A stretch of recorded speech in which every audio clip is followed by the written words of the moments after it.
Hello, good people. I hope I was able to start the unfamiliar but very, very high-tech apparatus here properly and will be able to operate it properly throughout the next 2 and a bit hours, I guess. Thanks for tuning in. As I mentioned on Twee, following after Jan is very, very difficult. As you can see, I've succumbed to peer pressure and I'm also playing in suit and tie. And also Jan informed me that he only made one draw during his Banter Blitz, which sets, well, impossible standards to follow, frankly. But we'll do our best. I didn't create a poll as I generally do with asking you for suggestions what I should play, but seemingly people still clamor for me to sacrifice as many pawns and pieces as possible. We'll see if we can oblige. Without further ado and hoping everything works properly, let's try and play some chess. Whoops, that looks horrible, but it will improve, we assume, once games are actually in progress. My clicking skills are still really not up to any kind of scratch. That is, not quite sure why that is. Because it should be possible to click on accept, and that should lead to me accepting a challenge of some sort. If there is inexplicable lag, I don't know what to attribute it to apart from me being unable to perform simple tasks, so please bear with me. Alright, first game. As I've said on many occasions, I don't really know very much about the French, but I still play it because what can you do? Yeah, and this particular line is quite confusing. Not just to me, but to, I think, people in general. Not at all sure what I'm supposed to do after b6. I have some idea how to react if black accepts the pawn sacrifice I just offered, but b6 I am somewhat unaware of. Let's just ignore it.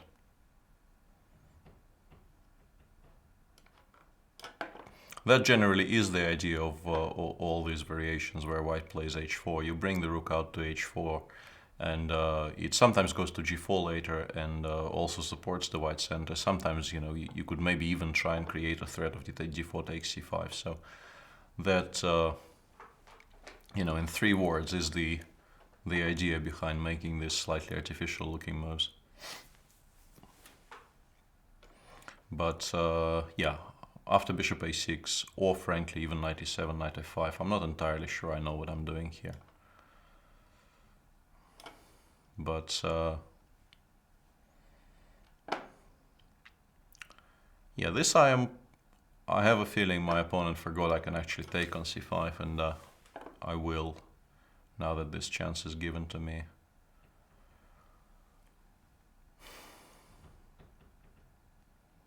This position looks more attractive than the one I had a moment ago. Yeah, I'm curious whether I can start something directly, but maybe that was a bit hasty. But I'm very interested in trying for some immediate initiative on the king side. Takes knight c6 might be strong though. Even rook g8 might be strong, to be honest. I think maybe I got slightly overexcited by the fact that I was offered this very nice square for my knight.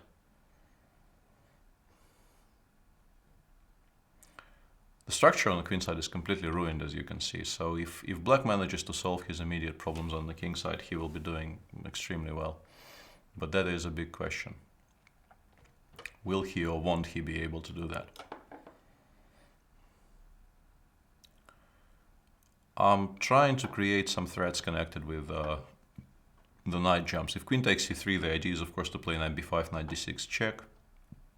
And generally I'm trying to ask a question where you want to go with your queen. I think queen c7 may have been a mistake because this now looks, whoops, this is a rather large mistake now. Yeah, Black's game collapsed rather unexpectedly there, but somewhere around here I'm not at all convinced I'm doing all that great. And in particular, I think after king takes f1, knight bc6 was very critical, sort of immediately challenging my position in the center. If I take on c6, both knight takes c6, and even maybe queen takes c6, rook g7, knight f5, followed by long castle, give black a reasonably decent position, in particular in a short time control where it becomes much more important to have an easier game to play, so to speak.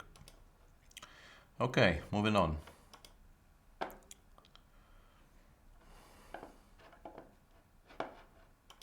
It does seem to be lagging a little bit, I apologize for that.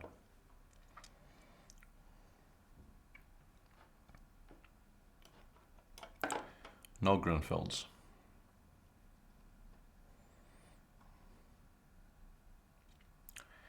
This is a tricky line to play against properly. I'm not sure if I remember correctly what I'm supposed to do here, but g6, bishop g7 generally cannot be too much of a mistake.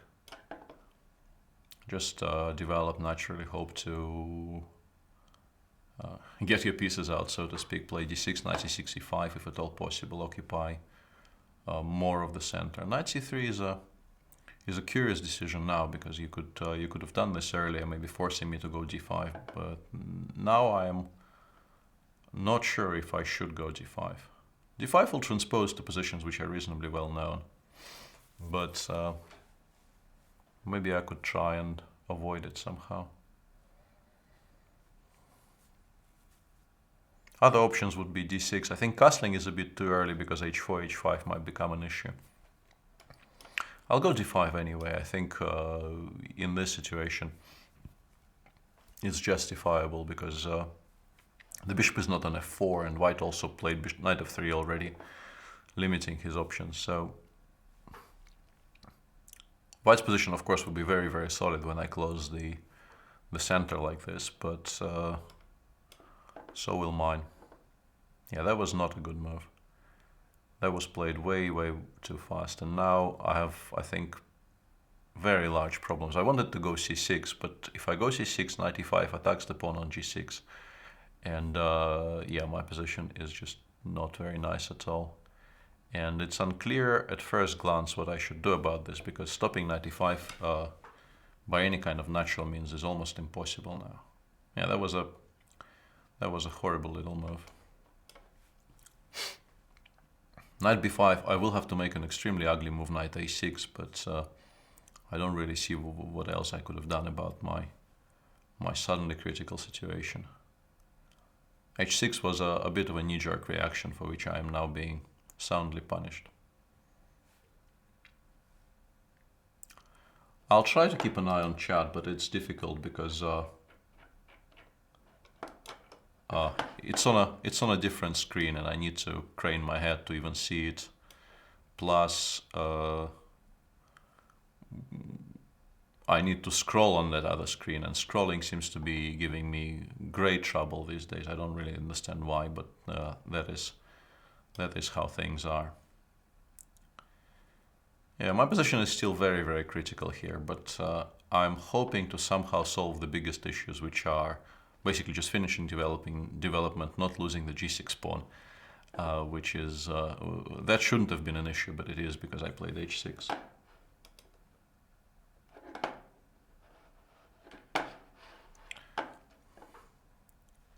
Yeah, very, very difficult to deal with that other screen. Technology generally baffles me these days.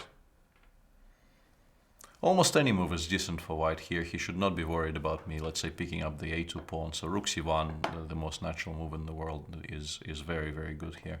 Although I might try and create some issues for him by going knight b4 with the threat of knight takes a2. cd5 is interesting because I can pick up... No, actually knight takes e3, queen d2 will solve that for white. Let's avoid that. I could have taken on c3 just now, but after queen d2, white would recapture that knight with, you know, a very comfortable position. I didn't play queen a5 to win pawns. I did it to create some issues for white and maybe potentially stop him from playing knight e5 in peace. I am very far from trying to achieve something ambitious here. It's my position is nowhere near good enough for that. Knight e5 actually is still very strong even here. Knight takes e3, queen g2 with the same ideas.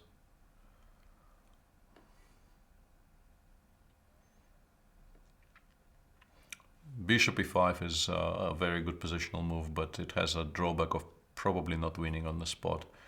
And as on the previous move, rook c1 is perfectly fine. Even ignoring knight takes e3 and playing something like bishop d3 is probably fine.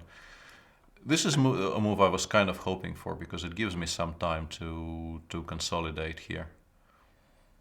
My position is still not at all good, but at least now I can maybe bring some pieces out and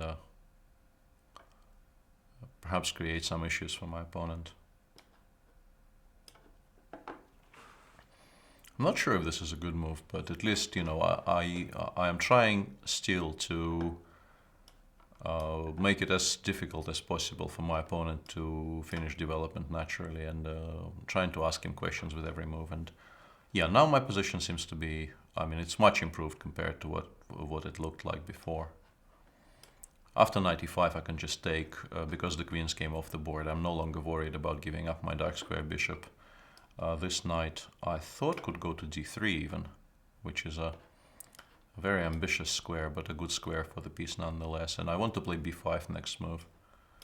Yeah, now my position is, I think, generally excellent.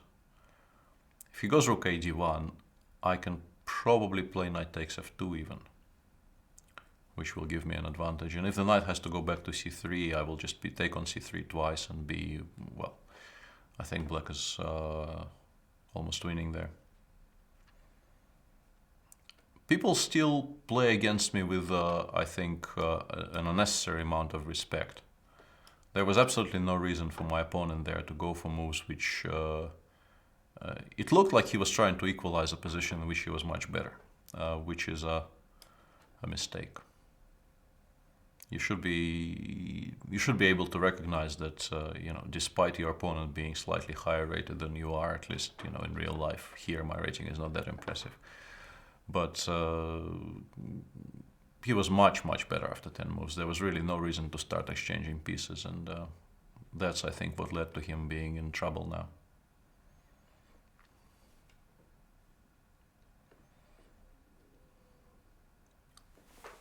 That resignation looks a bit strange, but it's not really all that early, because, well, first of all, he has 28 seconds left, and against 2.5 minutes, it's a difficult situation. But also, his queen side will fall, and the bishop is completely useless because it will never get out of this cage. Someone from the middle of the, at least. We seem to be getting faster with the clicks, which is a good news. Do I know any gambits against the Caro-Kann? Let's see. Since, you know, the request was for me to play, to have a gambit knight, so to speak, I will try to oblige, but yeah, I'm not sure about knight f6. Having taken on e4, I think black should play e5, but he should know theory there, because if he doesn't, it's a very risky position to play. Bishop g4 is curious. It's not necessarily a bad move, but it's a curious move, which gives me additional development opportunities. I can do this, for instance, which brings me one move closer to castling, which is generally a useful thing. I'll castle first. I could start with c4, but there's really no reason for me to hurry that much. Black's position is actually not that bad. I probably should have been slightly more aggressive there. And he should immediately challenge my center by playing c5. I'm hoping to create some kind of an attack there, but objectively he should be doing this as soon as possible, because otherwise I have, for instance, this option c4, and if he goes knight b6, I want to play c5 and then play knight e4. and I will have this tremendous square on d6, which I should be able to exploit to my advantage. Which is why I think it was important as soon as possible for black to challenge me in the center by playing c5 himself. He can still play both f5 and f6 here. His position is not really that bad, but it could have been even better, I think. I think this is the wrong side. I think black needs to solve his problems on the king side here before attempting to undermine me on the queen side, because on the queen side I can easily afford to sacrifice 1 or even 2 pawns for the chance to play bishop h6. And now I think black's position is very difficult to handle, because things will be hanging more or less at every turn. And if he takes on d6, which is maybe actually from a practical viewpoint the best move for my opponent, he will be quite obviously in trouble, because I will have a protected passed pawn on the 6th.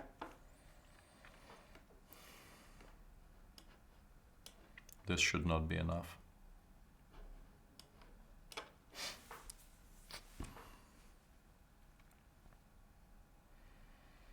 Yeah, there should be some kind of mate here, but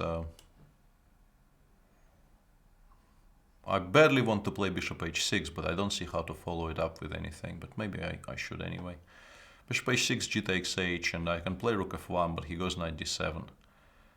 And hang on. It seems it is mate, which is good news for us.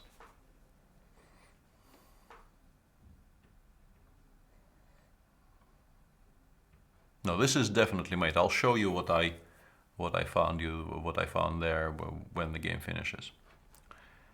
After g takes h6, my plan was to go rook f1, and if black plays the most natural move knight d7, my plan was to take on h7, go rook f7 check, and queen g6, and this does seem to be mate.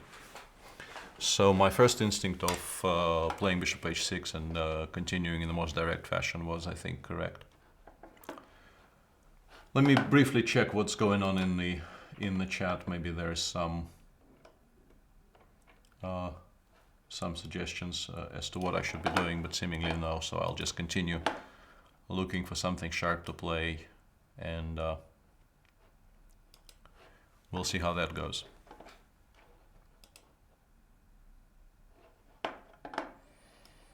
I'll continue persevering with the Dutch for now, but the way the first game in the Dutch went, I think I probably will give up at some point and switch to some more familiar openings.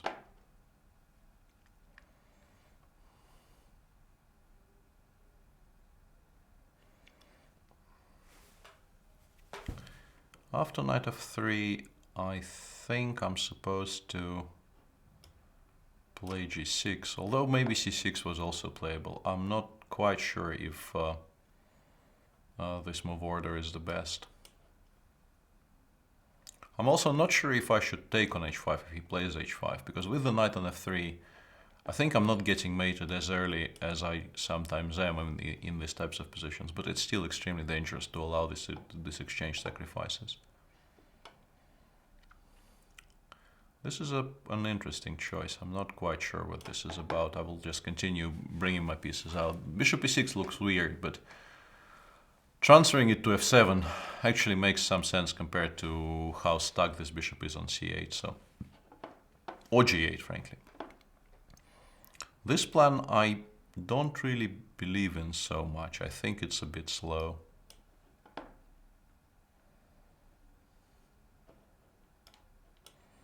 I'm starting to actually like my position to a degree, because, yeah, obviously this was White's plan, but I'm not sure I'm getting mated here, to be honest.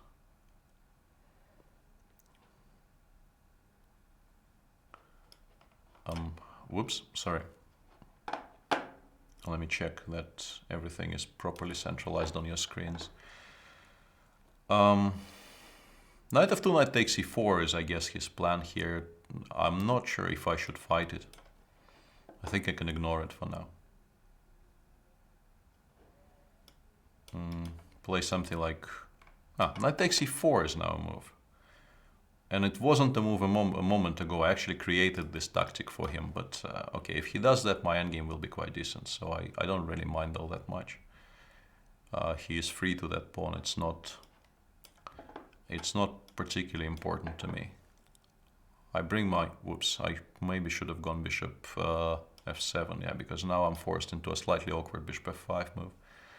But it's still a reasonably decent endgame for me, I feel, because the knight on h3 is slightly out of play. The pawn on h4 is really not a particularly nice structural adornment for the white position.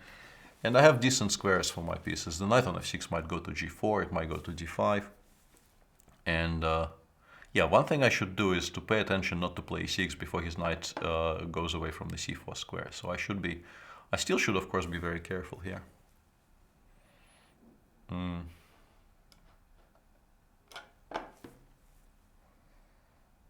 This actually is not an improvement. That is not a good move.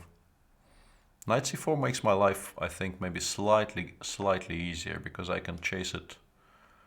I can chase it away. But rook a8 was a horrible move.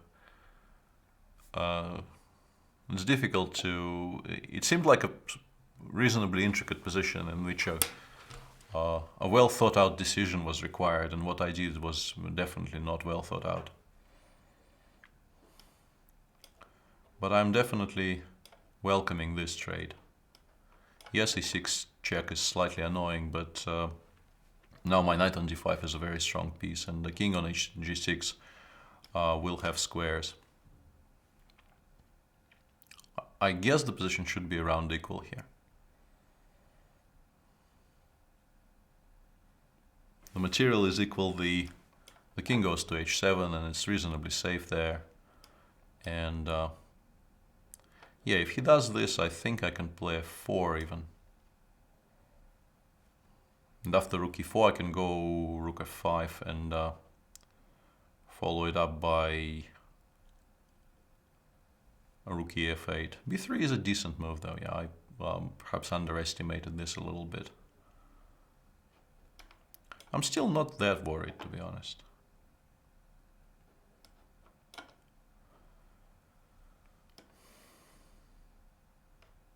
But maybe I should be.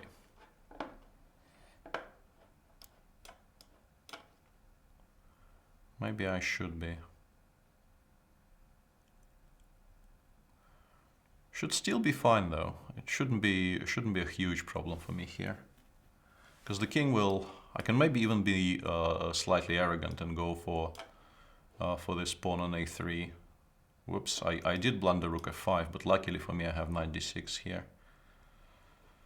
Yeah, and rook c5 is a mistake. He should have kept the rook on the f-file. Because now my pieces come out properly.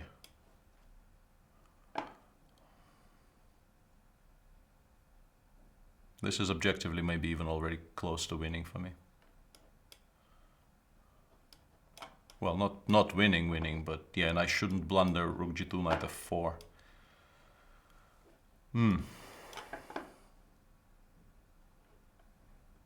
Yeah, whoops, I can actually pick that up. Almost forgot. So yeah, the game was somewhat ruined by both of us being very short on time, but from a certain moment on, it was an interesting battle, and I played in this position. I guess I'm slightly worse. I underestimated all this play, and my biggest issue is that the pawn on f5 is constantly hanging, and if I play e6, the knight comes in via c4 and d6. So if I play something like e6, knight c4 is immediately very strong. And after my move rook a8, he should have done something simple like bishop, let's say g3. And this would create a huge issue for me because f5 is hanging and there's really no comfortable way of protecting it, because this looks very ugly. Maybe I still should do it and play bishop f8 here and hope I'm not losing, but yeah, rook a8 was not a particularly bright move. But it all worked out in the end.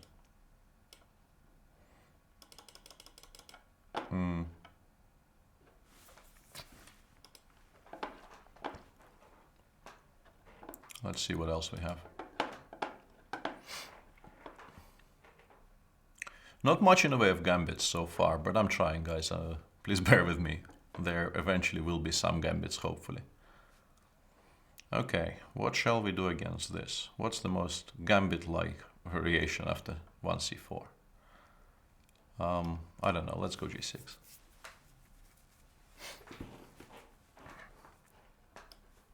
Yeah, after c4, g6, g3, I think I will be very, very hard-pressed to find particularly sharp continuations. Let's switch to the Dutch. I mean, it seems like today is the Dutch day. I think, you know, in honor of the Vikensay tournament, we could maybe announce that today is the day of the Dutch and play the Dutch with black in every single game, although I think my results will suffer horribly if I do that.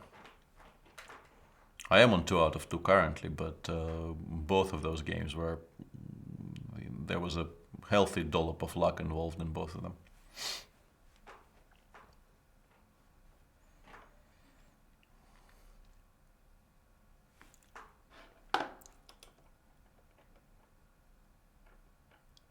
Yeah, people are complaining about the Dutch, I think. And also, people are once again suggesting openings which are called something in English and something else altogether in Russian, so I have no idea what those are. Like somebody mentioned the Halloween Gambit in chat, and I really have no idea what that is.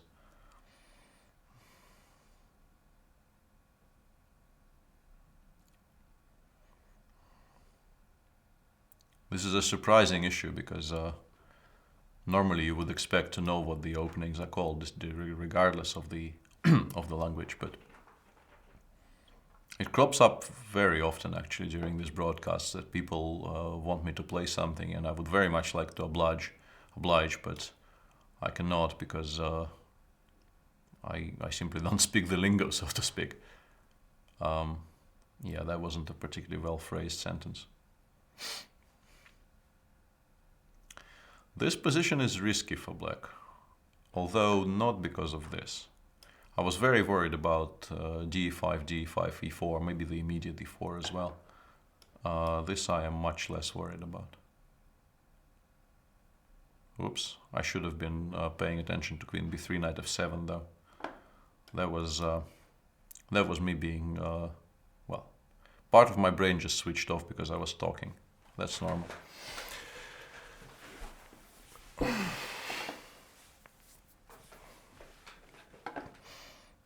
I'm not sure if I should even drive this knight away by playing h6 and g5. Because if I play h6, I kind of need to play g5 later, because letting white play knight f4 and hit my g6 pawn seems wrong. But I can also just ignore it for now and go after the c5 pawn.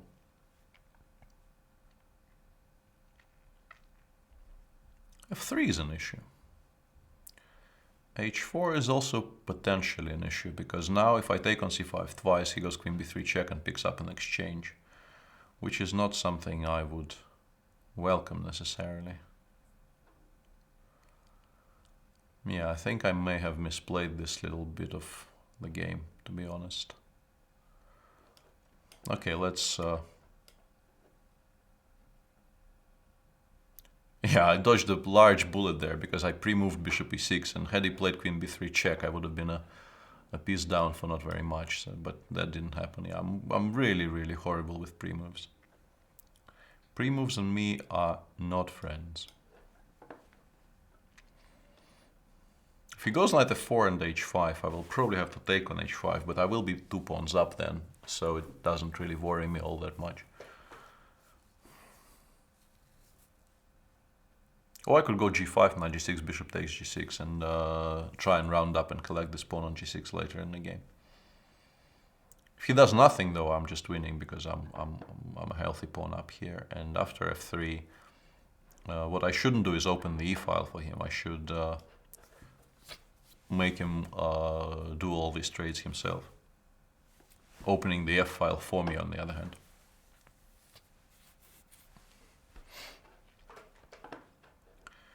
King takes. If knight f4, I want to just play bishop f7, although now I can also play bishop c4. Yeah, I kind of want to play b5 here to plant my bishop on c4. using, whoops, that is, I completely missed that. That is a very good maneuver.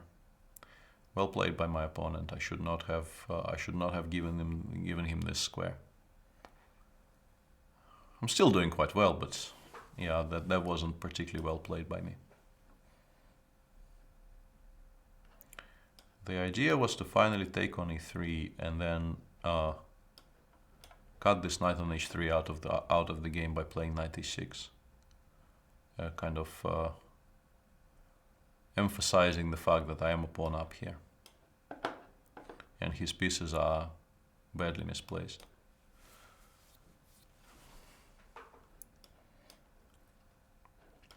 And this loses a piece. This I have seen, so still winning somehow.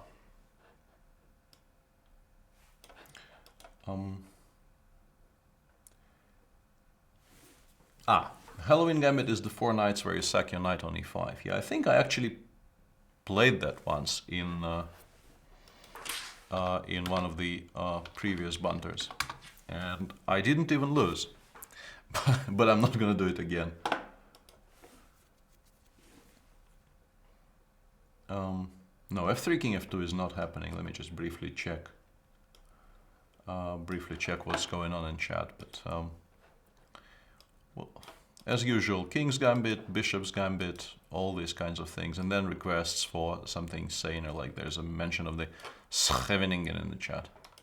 I don't know if I can get this Scheveningen. It's a bit of an inside joke, me pronouncing that word, but probably not very funny for anyone but myself. Okay, let's go for 5 moves away from... Whoa. I was so excited about playing this Scheveningen, and I get met by 2c3. Not fair. Not fair at all. This line is not particularly good for black, but it's playable, and I played it before, and with, well, mixed success, let's put it like this. Bishop takes d5 followed by knight c3, I think, was very sensible in this move for my opponent. I'm less sure about this move. I think it's a bit, well, sort of all-purpose, general usefulness kind of move. Take on g5, bishop takes d5, play knight c3. If bishop goes away, you play d4, d5. That seemed a lot more in tune with what's going on the board. Although white still is doing quite well, it's I think it's very difficult for white to get a bad position out of the c3 Sicilian.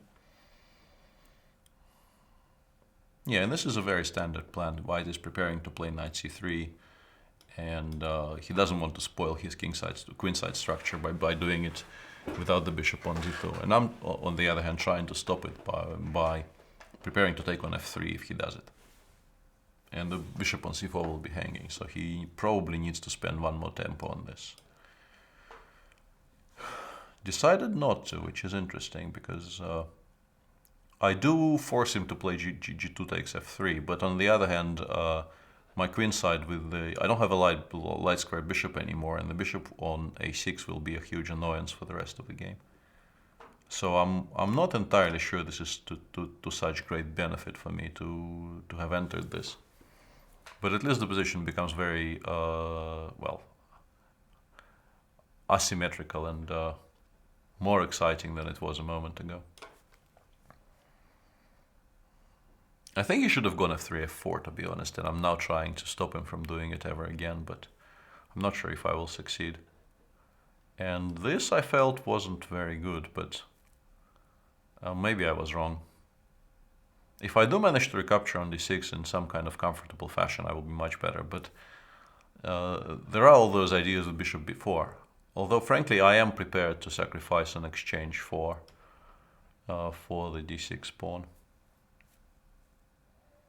And now bishop f4 next move will, if my opponent doesn't find something, you know, very striking here. Bishop f4 next move will pick up the d6 pawn, and I should be much, much better.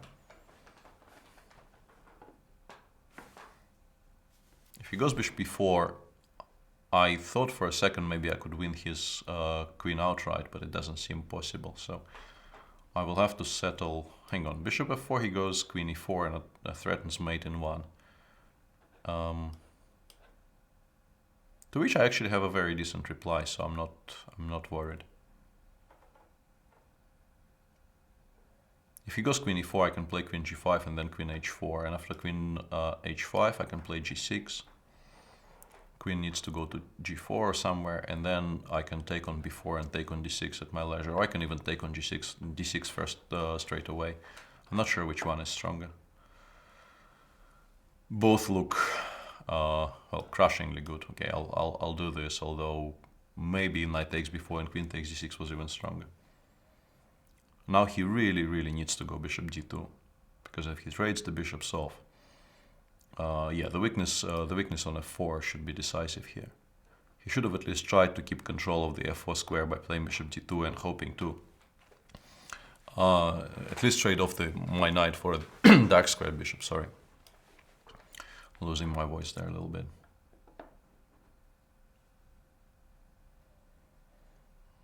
Here I will at the very least win the g4 pawn, and it becomes a reasonably simple technical task, I think.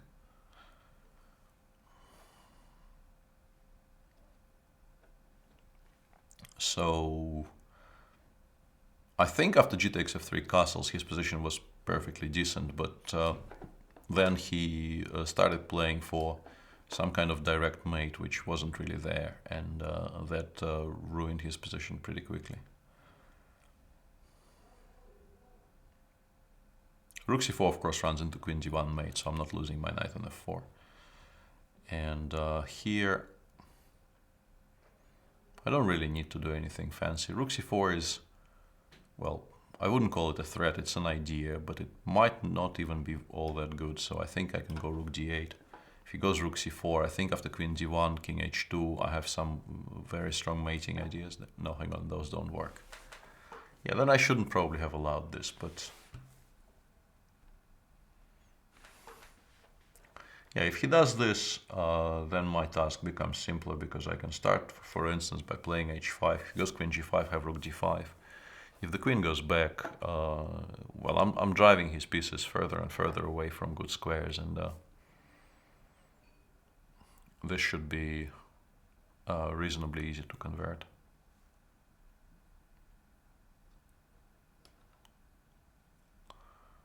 I'm trying to find direct mate here, but maybe it's not there. After queen d2 there's a long line which might actually lead to mate, but I will need to recalculate. If all else fails after rook e4, I can play e5, because it's important for me to drive his rook away from my knight on f4. And here, yeah, here I'm just completely winning. Almost any move would be winning in this position, I think.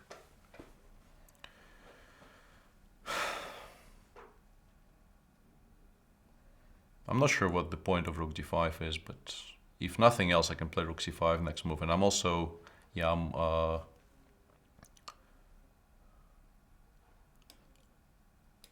yeah, I guess this was the point. Instead of talking, I can demonstrate. Now I can occupy the first rank, and I'm giving, well, it's not mate yet, but I'm collecting a lot of material if he wants to avoid mate.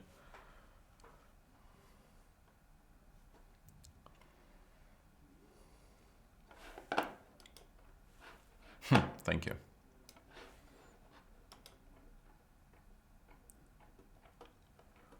d4, d5, e4 followed by f3, f3, g3.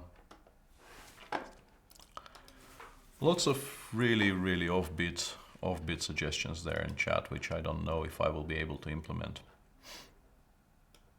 I could play the black Demer. As I said, not very good with the opening names in English. And also people are asking for Volga/Benko, which, yeah, after knight f3 it's difficult. There was also a mention of the King's Indian, which is, I think, easier to achieve. Some kind of the King's Indian. I think we should get it eventually here. Not my favorite kind of King's Indian, but King's Indian nonetheless. Please play d4. Oh dear. Nothing seems to be going according to plan today. This is now an English opening, which is, I mean, a perfectly fine opening for both of us, but I announced the King's Indian, and now I feel like I've betrayed some kind of a sacred trust. Also, the knight on f6 is not ideal here. You generally want to either develop it to f6, having played f5, or maybe develop it to e7. So my opponent actually kind of tricked me a little bit there.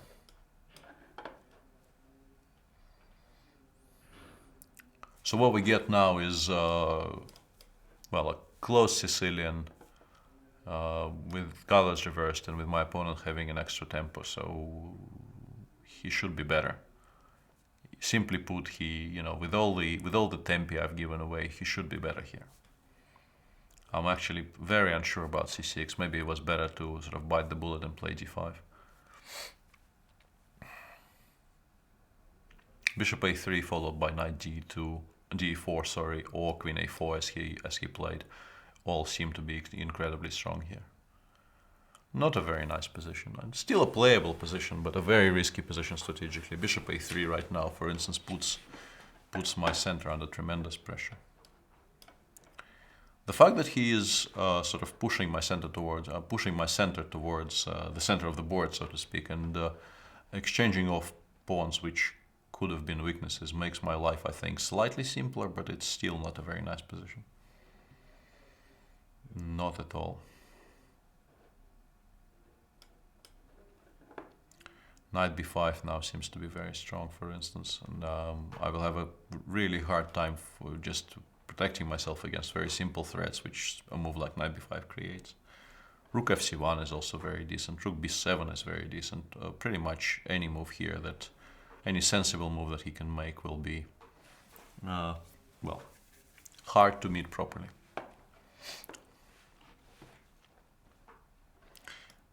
Knight b5, at least I can play queen d7, I thought, creating a bit of a threat with a7, a6, tying his knight for now. But queen a6 might be very strong here. Yeah, this, I assumed this wasn't as bad as all the other stuff, let's put it like this.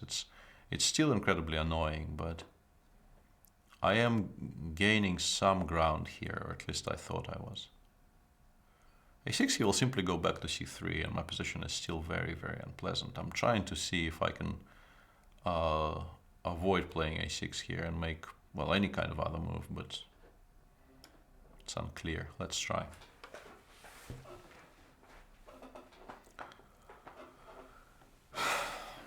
I am something like a tempo away from having a decent position, I think, but that one tempo might never actually materialize for me here.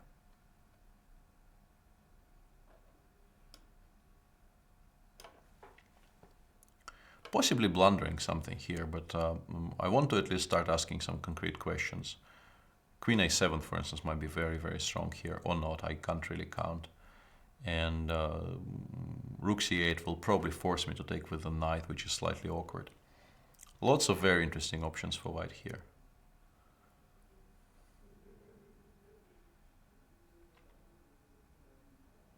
But it also, in positions where your opponent has lots of interesting options, it also means that he has to waste significant time on it, trying to find the best one. So, in practical terms, playing a move like rook b8 is a very decent idea because, your opponent needs to suddenly choose between a great many seemingly good moves. I think the move he did choose is not the best. I thought I was actually winning material here. I'm not, but after rook takes b5, I think my position is suddenly very, very deep. Whoops, I blundered rook c7. That is very unfortunate. But rook c7, maybe I had knight c8. And in this position I have rook b2, which is very important. So I regain the pawn, and I managed to trade off all of my passive pieces, and I'm definitely not worse anymore.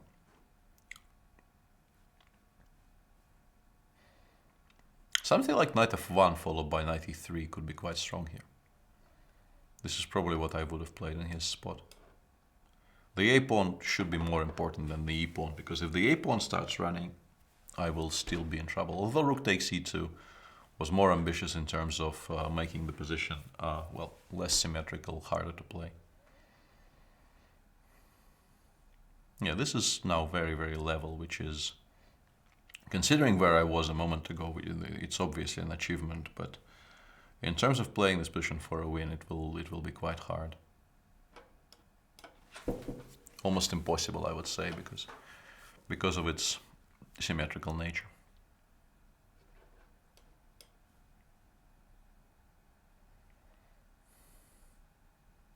There was some point in my whoops, no, that is a mistake. In my inclusion of h5 and h4 before playing d4, but I'm not sure what that was. I just generally wanted to improve my structure a little bit on the king side. So if we go back, generally, when white plays before in this position, similar to, let's say, the closed Sicilian when you play it with white, it's very important for black to already have the queen on d7, just to demonstrate, so that the knight retreats not to e7 but to d8, which is a much better square, because with the pawn on b7 already protected, I'm not forced to play c6 as early as I was in the game. And the way the opening panned out after b5, I needed to play knight e7, and knight e7, knight d2, my position is already, well, very suspect, and I have a feeling maybe queen c8 was actually more prudent than what I did. But complications, if you can call them that, worked out for me eventually. Where are the gambits? Let's continue going for the gambits.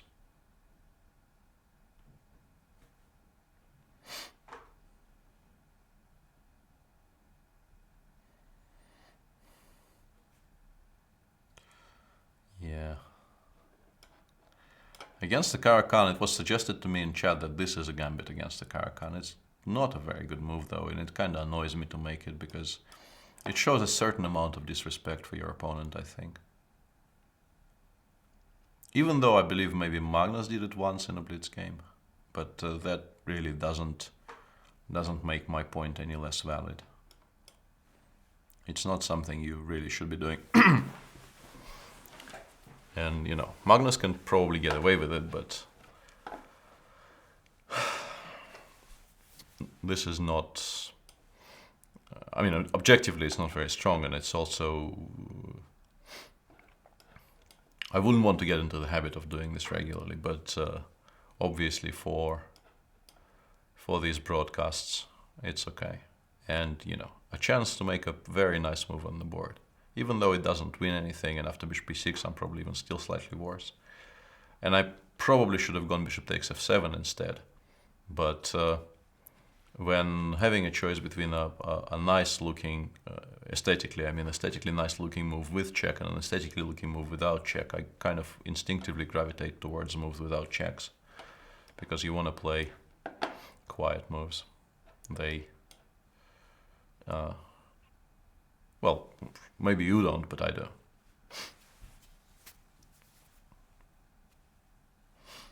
Yeah, and I'm not worse here anymore. I'm probably even slightly better. But it's nothing spectacular still. I'm not sure about queen d4 though, because even after knight d7 I was considering departing from e5 with my knight, because I don't want to give black any unnecessary trades. And giving me an opportunity to play knight f3 with tempo seems like it's playing right into my hands.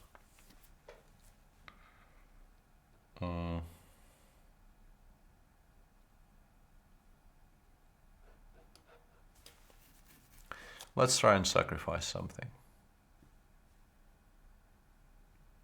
If he goes e5, which I think he should, I want to go d4. I'm not at all sure it's correct, but I like the idea of putting pieces in harm's way, so to speak.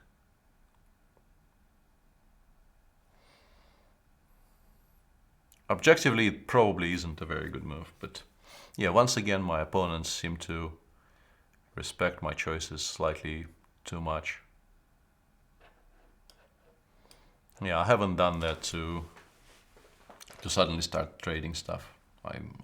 I will continue offering him this pawn, and if he eventually takes it, we'll sort of take it up from there. Queen d4, queen g4 looks pretty solid for black here, to be honest.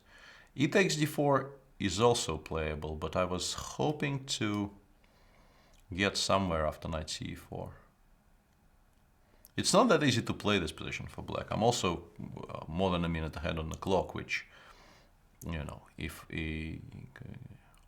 I follow today, my Banter Blitz session follows the great flagger himself, so he would feel he's already won here, but even objectively, I should be doing quite decently. After queen d5, I would like to play knight e6, but he will take on e4.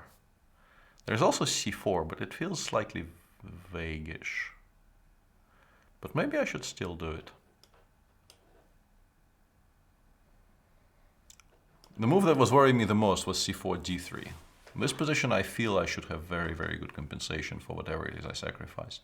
Although queen e5 is a bit annoying, because I wanted to go queen c4 in reply, but that runs into queen c5 check. And yeah. Unfortunately, yeah, this position now is quite clearly extremely good for me, but my opponent's play was, I think, heavily influenced by his lack of time.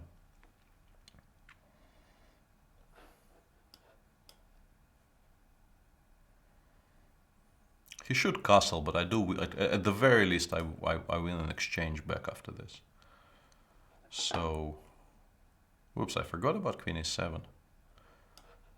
But it doesn't really matter all that much, because after he takes f4, I can play knight e6 back. Yeah, and in this position, I want to continue attacking, but I'm not sure I have the... I guess if I want to continue putting as much pressure as I can on his position, this is what I should be doing. Followed by knight e4, and yeah, his position should start collapsing. I mean, rook e8 was a blunder, but even without rook e8, black's position is very, very bad.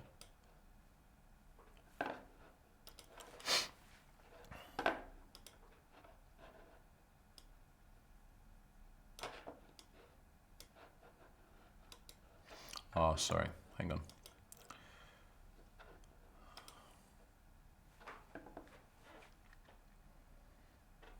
Still doing okay, surprisingly. Whoops. In terms of results, but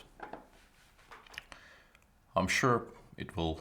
Oh, somebody's playing gambits for me. Well, sort of gambits. What shall we do about this? Let's play g6. Ah, I got tricked. Let's play...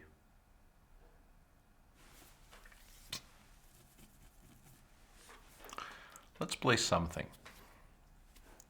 Let's play h6.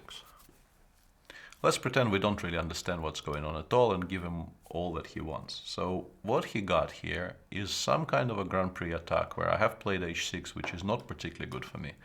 But he wasted a tempo on a3 and on h4, which also will need to be justified. Although justifying h4 is not that hard here, because he will play h5, g5 and f4 later on in the game. That shouldn't be much of an issue for him. Should I play d5 here is the big question. I think I shouldn't. I think I have to play around this now. I have to wait for him to commit to some kind of a mode of development. I don't know, wait for him to play f4, wait for him to play h5, g5 and f4. And then I will choose a structure. And if he goes bishop f4, I wanted to just play d6. If he goes knight e5, knight b5, I could play knight e5. This looks logical, but a little bit slow. I will stop knight b5 forever now because I don't really want to calculate it anymore. I could play e5 and bishop e6 next, but it looks boring, so I will do something else. Probably bishop b7, queen d7, or queen c7 and castle long. Looks like my opponent is also planning to castle long, so my king should be reasonably safe on c8. I should also probably endeavor to play slightly faster.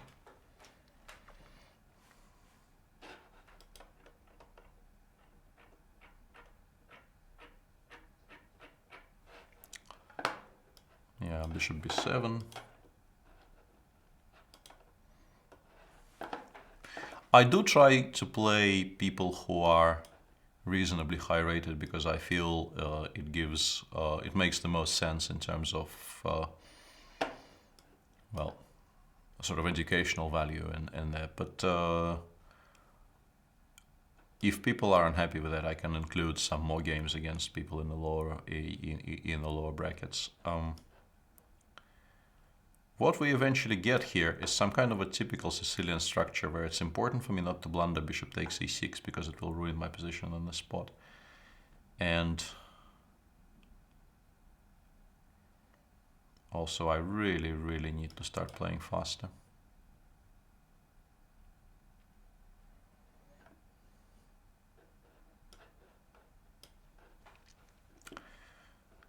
Interesting structure in general, and my problem is, of course, that the pawn on h6 is constantly hanging, so I can't castle kingside, and my king is therefore completely stuck in the center. But I will try and play around that by, slowly improving my position like this, and unless I blunder some immediate blow, my position, it looks ugly, but it's not actually all that bad. Especially if I manage to stabilize a little bit here. The rook on h8 will be very hard to include in the game, though. What I would like to do is to somehow sort of blunder my... Yeah, I'm not sure this is so good. Blunder my d6 pawn. This is no longer relevant, so I will stop that train of thought. Yeah, my opponent, the combination he is trying to play is interesting, but I think I end up enjoying it much more than he will. Because now I have a rook and two very, very strong bishops for the queen, and yeah, I will get flagged though, which is unfortunate.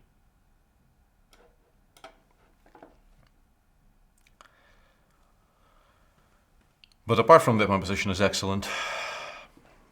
Because materially I'm doing quite well, and the bishops control the entire board, and he really should have taken on h6 there. Not taking on h6 was a bit ambitious.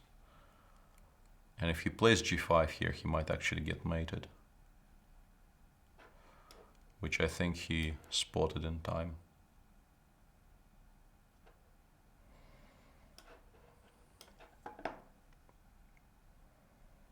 Yeah, I think this actually wins. I'm at least hoping that it does.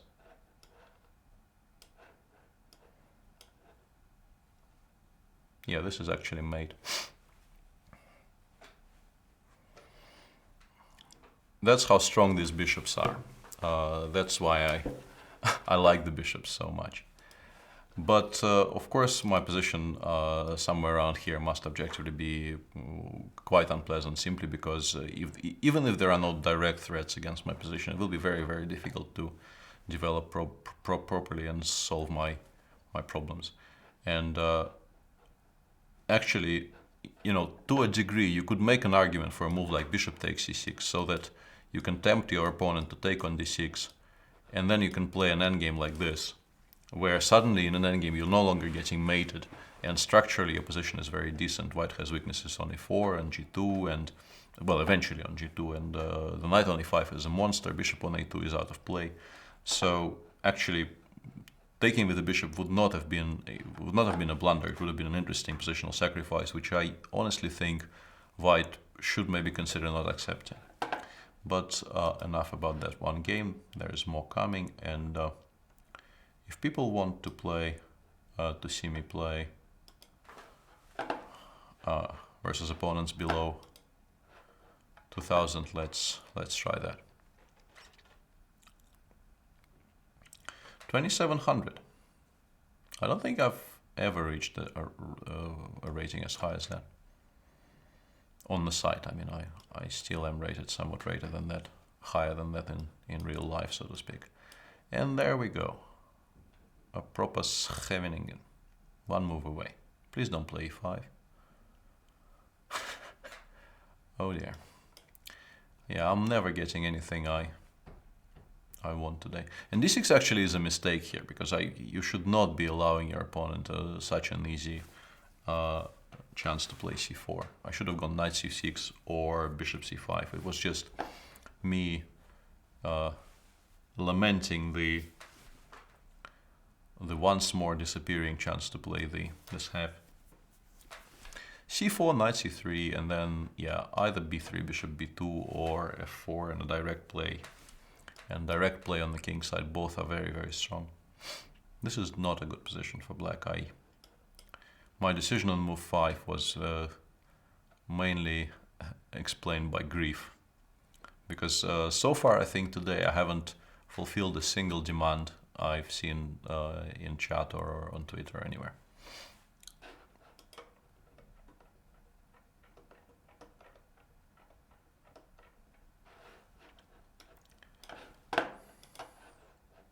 Still trying to work out what's going on in chat and whether people have any more requests I could consider actually obliging to. But no such luck. You generally do need at some point in these types of positions to play a6. But it feels like a waste of a tempo somehow.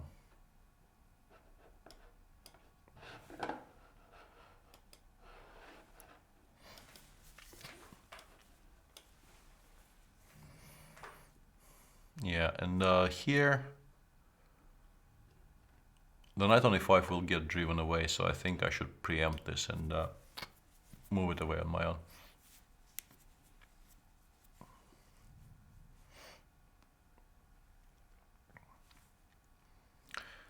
Not a very active position for now, but it might improve later. My next two moves, if he does nothing, should be something like a6, queen c7, maybe. Yeah, I don't really know what this is. With the bishop on b1, it makes zero sense to my eyes to play g2, g3. He's trying to defend against some, I think, well, imaginary threats I might eventually have on the king side, but what this move actually does is, well, create a weakness on the king side and make my bishop on b7 into a potential monster if the center eventually gets opened. And there was absolutely no reason not to play f4 immediately. He could have done this on the previous move without the inclusion of g3, which is... Yeah, maybe his plan was to play knight f3 here, but it still doesn't justify opening the position of your king in such a fashion, and giving up a dark square bishop is also probably not ideal. The fact that I have this tactic with b5, which c takes b5 loses the knight on c3, is frankly immaterial. Even with the pawn on b2, b5 would have been an interesting move to consider. Because now I have two bishops, and what I need to do is open the position up as soon as possible.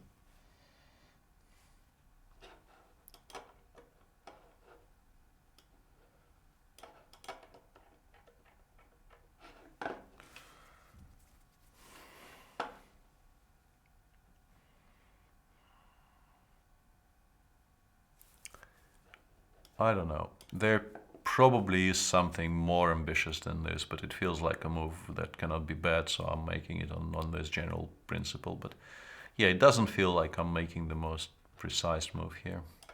I was trying to calculate something connected with bishop d4 check followed by d6 d5, but it wasn't quite working out. At least not the way I wanted it in my head. d5, he goes e d5, and what can I do there? E takes d5, he goes knight takes d5. Should play faster. I think I can maybe do this, because if knight c4, queen c5 check, I might be able to open the position then, and if he takes with the pawn, I'm very happy, because his structure will be very, very ruined. Now I think I can tease him a little bit, because it looks like I blundered mate there, but e5 is not actually mate. And if he allows me to play g6, then my life will be, well, easier, because I no longer have to watch out for those things, and I'll play bishop g7, and then playing for the d6, d5 break will also become easier. Probably d5 was already very, very strong there. I don't know why I waited for a move. King h3, I mean, it looks weird, but it's not a bad move actually, because he needed to move away from that horrible diagonal.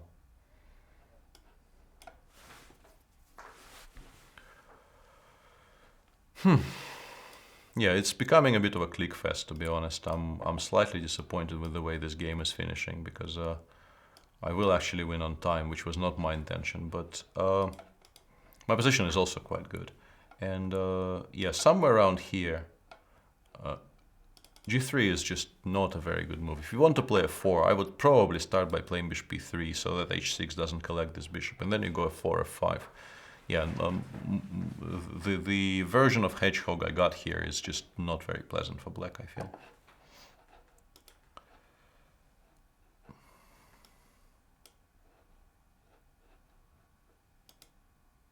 Whoops, sorry.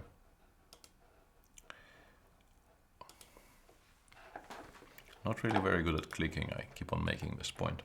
I think I'm still on 100%, which is becoming unnerving. Okay, people wanted the Volga, also known as Benko. Let's see if I can get the Benko. Come on! Ah, but here I can actually play a gambit.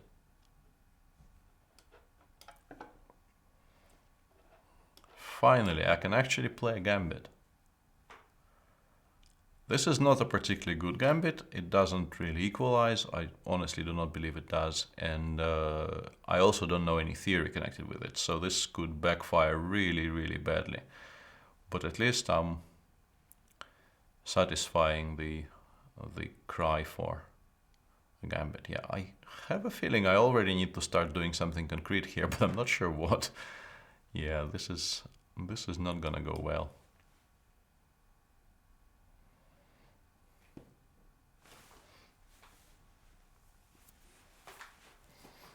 This is not gonna go well at all, but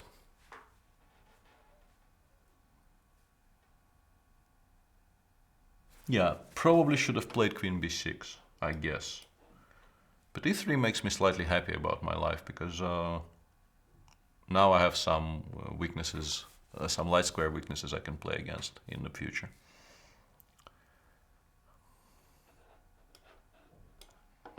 Bishop g2, if he goes bishop e2, I want to take and play knight bd7. If the knight lands on d5, I will have very, very good compensation. And also, if he goes knight bd2 here, which I think is the most natural move, there is an option to play bishop b4. Or there's an option to play knight e5, but I think bishop b4 might be more interesting.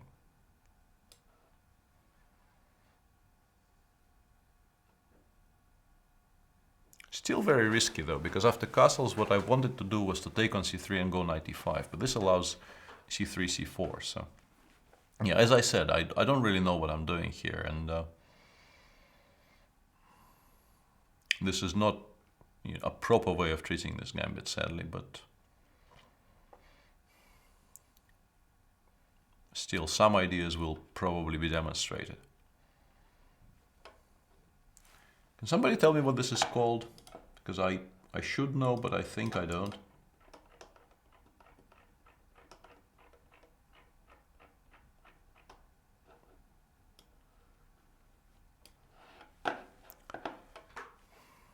I'll keep an eye in chat, because I'm sure someone in chat knows what this e5, knight b5, d5 variation is called. I don't.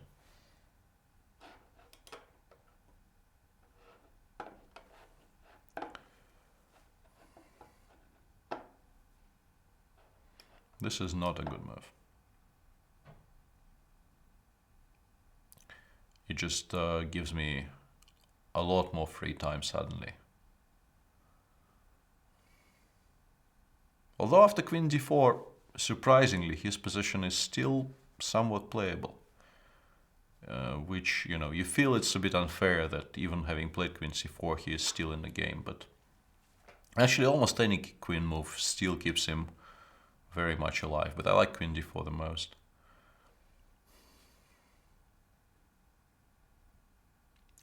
Yeah, I'm not sure. This is a fantastic position, but playing knight d3 check probably forces me to take on c3 next move, and this is not something I want to do. Let's try and play with quiet moves here.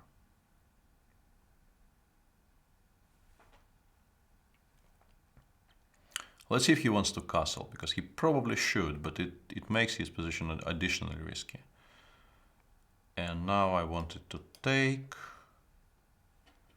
and play queen d7.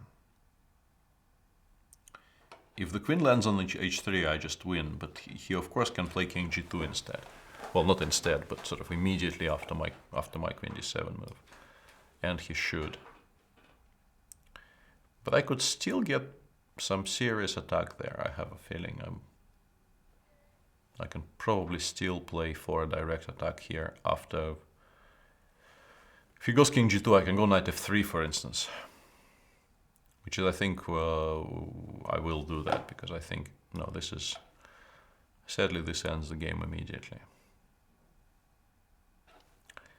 After king g2, I was hoping to try this. Knight f3, if he takes twice, I play probably queen h3 first, and after something like bishop b2 or bishop a3, I wanted to go rook e4, queen somewhere.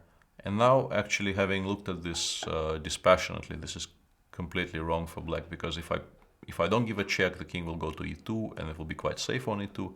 And if I give a check of some sort, it goes back to g2 and is also completely safe. So I guess after king g2, the correct way to play would be to do something, well, reasonable, like queen f5, and then the position is very unclear. Okay, any news on... Yeah, they're telling me it's the Vaganian gambit. Okay. Yeah, why didn't I play bishop takes f2 instead of e4 is a good question. I'm not sure. Let's see what we have here. It's 5 minutes. Lots of 5-minute challenges today, because I forgot to specify I prefer 3, or in particular I really like 4-minute challenges, but I see none of those at all, and a lot of 5 minutes. Okay. People asking for the Mora. Let's do the Mora then.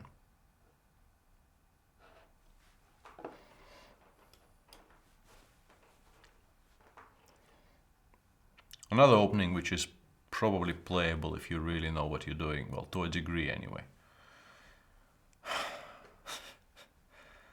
Sorry for all the sighing, but Gambit Knight is just not working out today, guys. I could continue Gambit play by playing c takes d4, but that Gambit is obviously completely incorrect.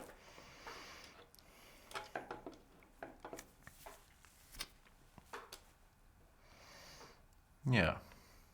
Seems like people are... Whoops. People are completely unwilling to comply with my Gambit Knight idea. They are not unwilling to make good moves there. Queen c7 I of course missed altogether, and it seems like this is very strong.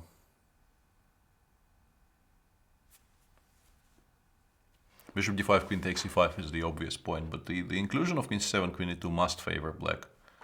To some degree, we don't know to how much, but it must favor black.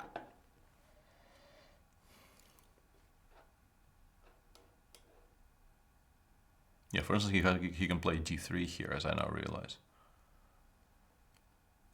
Or d5, but d5 I'm somehow less worried about. I think here I might actually get some compensation for my stuff. But d3 was horribly, horribly worrying to me. If he takes on d4, either right now or after knight c6, knight f3, I think my position will be quite decent, because I'm better developed and I will get some more tempi actually chasing his queen around. So, yeah, I think he hurried there a little bit. Unless this kind of wins, yeah, this is unfortunate. Yeah, because if I have to play knight c3 and queen f3, my life is full of pain. And it seems like I have to. Not good.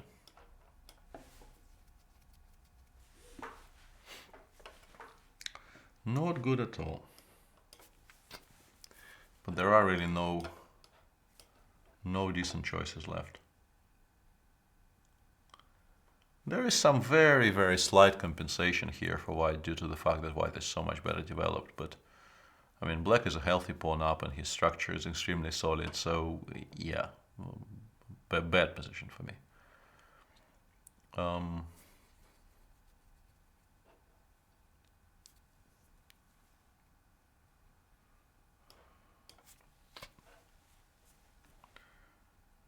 Just an outright bad position for me here. I wanted to play bishop f4, but then bishop d7 followed by bishop c6 is very strong. I'm actually not improving my chances by what I'm doing right now. But I don't actually see any choice.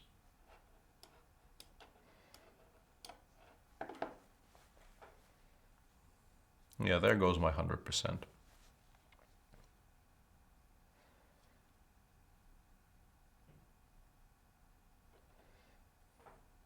Bishop c6, I have to play king e2, which is an extremely ugly move to make, and there's a number of very big problems with it, but nothing else really looked like it was an improvement. I'm also somewhat confused by my opponent's timings, but that is a subject for another day. If he takes on d4, I mean on f3 and on d4, my position is not really all that bad, but... or maybe it is, but once again, I don't really see any choice, and this is just not a very good position in general.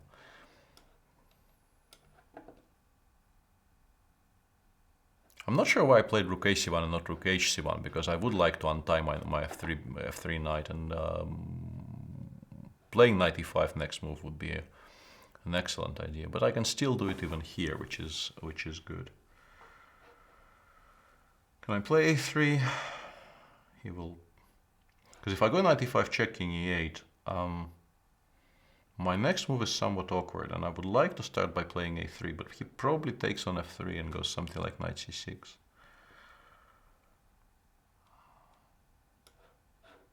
Whoops, sorry. Sorry about that.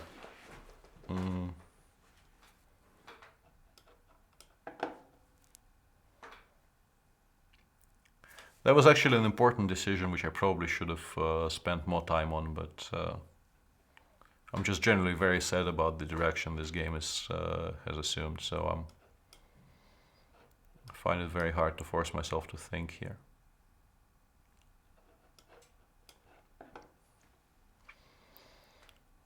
I do get some compensation here. My position is no longer completely lost, I would say. It's still bad, but it's not as bad as it used to be.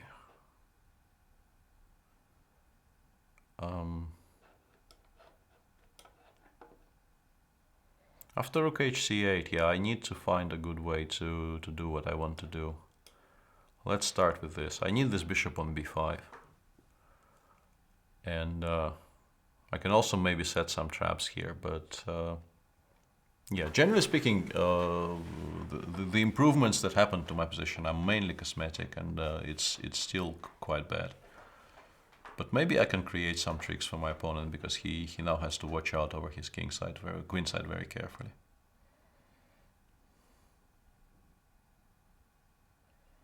And if he takes on c5, at least I will have some trumps on the queen side. Can I play bishop d3 here? I thought I could. And if I can, I definitely should, because it creates additional pressure. And now maybe there is finally time to play b2, b3 to make sure that I don't blunder knight takes a4 at any moment.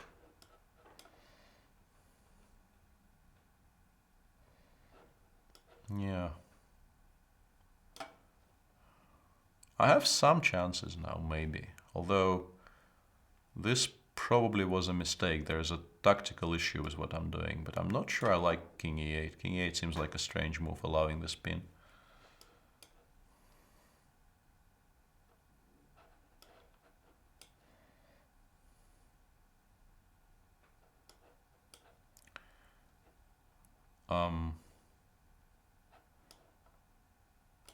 Yeah, this has to be kind of okay for me now at the very least. Unless I blunder some kind of a fork somewhere, which it's very, very easy to do in a position like this. There's a lot of forks you can blunder here.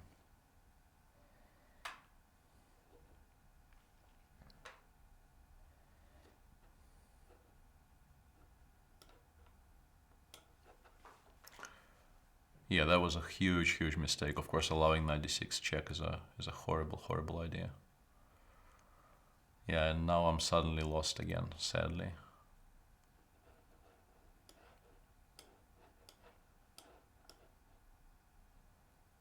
Yeah, this can never work, but I wanna see how he reacts, because otherwise my position is just technically lost. There is no real intrigue in it anymore. And here, at the very least, you know, I can maybe scare him a little bit. But yeah, generally this is, of course, it's not possible to save a position like this. Yeah, if he goes g4 here, I think I can safely resign, to be honest, because these passers are too strong. Yeah, I almost dragged it back from the abyss there, but yeah, f3 was slightly too clever. Just play something like I don't know, bishop e2, move your pieces back, and maybe even here after knight e7, I could consider trading off my light square bishop, keeping the dark square bishop, and keeping a lot of pressure on the a5 pawn. But of course, you know, somewhere here my position is completely lost. The fact that I got to a position which was slightly playable is a miracle in itself. Mora. Mora is difficult, especially when people don't want to accept it.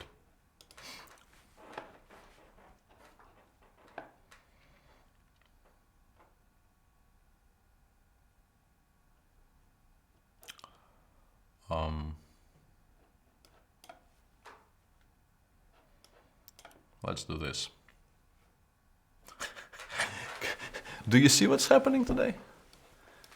It's becoming, frankly, very difficult to believe what's happening on the boards today, because people, you give them all kinds of chances to pick up material very early on in the game, and they just staunchly refuse to do that.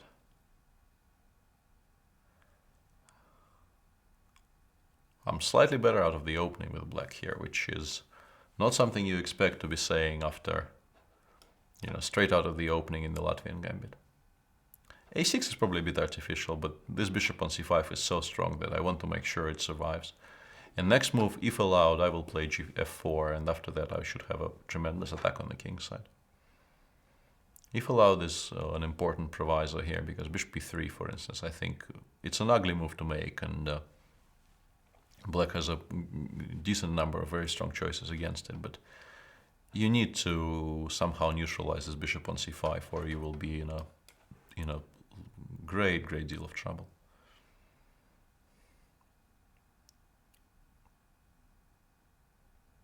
Yeah, this position is, I think, close to objectively lost for white, I think. I'm not sure what this move is. I want to play g5, but I also want to justify it somehow. And yeah,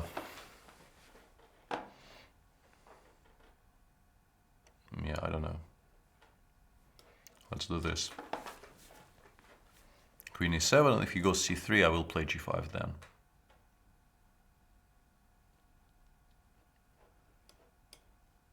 Or against any other move. Yeah, this is not gonna work.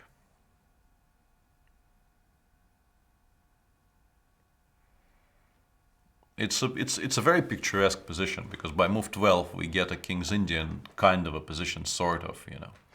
But black is like 15 tempi up to what he normally gets to in a King's Indian. The fact that I picked up the pawn on f2 is really not that relevant, because I was winning even before that.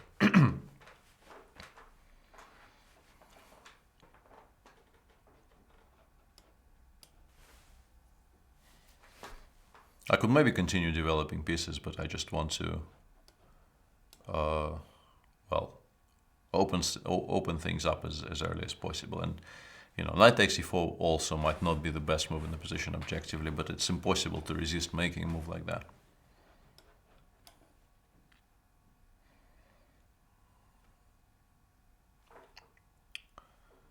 Of course, we're not trading queens, but I'm looking for the best way not to do that.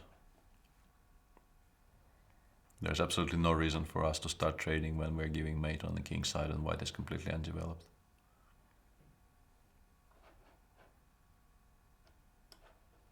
I will stop bishop c4 check because it was mildly annoying, but yeah, when it's not a check, I'm much less annoyed by this opportunity, and also I can take on g2 and finally break through on the king side, followed by rook f2 against any move. But this has been very, very won for a while.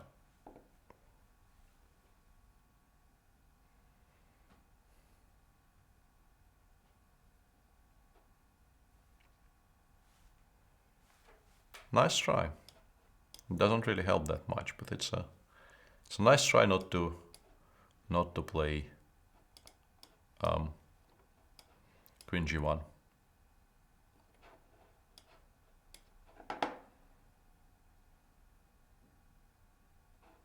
Mate in 3.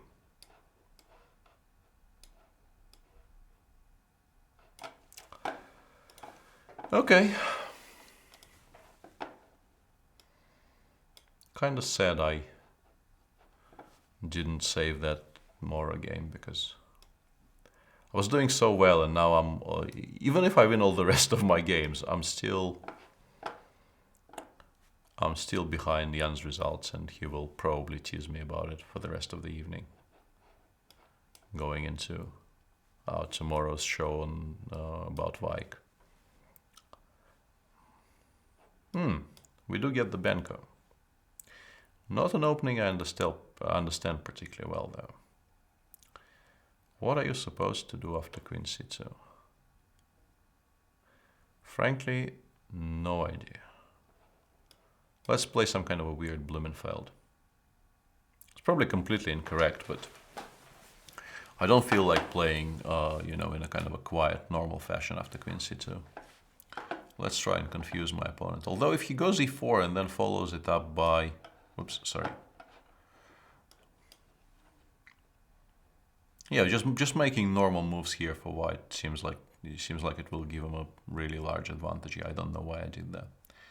Doesn't seem to be particularly smart, to be honest. This is not a good position. I don't know why I felt that I will force my opponent somehow to take on e6 and enter the Blumenfeld-looking positions. Blumenfeldian. Yeah, this is now a really, really horrible version of all these things. A3 now is very strong, for instance. It's not even it's by no means it's an only move which leads to a white's advantage, but if he does play a3, this knight on a6 will be horribly misplaced. I will have to play knight c7, but then knight c3 very sufficiently protects the d5 pawn, asks me, more uncomfortable questions.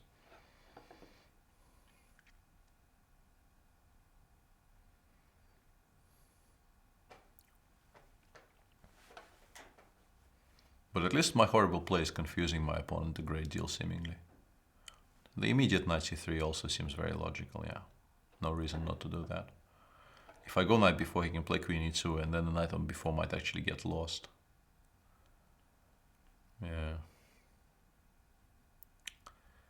Not a particularly successful opening experiment from me. Let's put it like that. Taking on a6 and playing e5 will be very strong both on this move and on the following one. So much so that I actually feel I need to start by playing knight c7 to have at least knight fd5 after those two moves. Hang on a second, d6 is now winning a piece. But that actually I will be moderately happy about, because at least my position will become slightly freer. Should I continue allowing it? Probably not.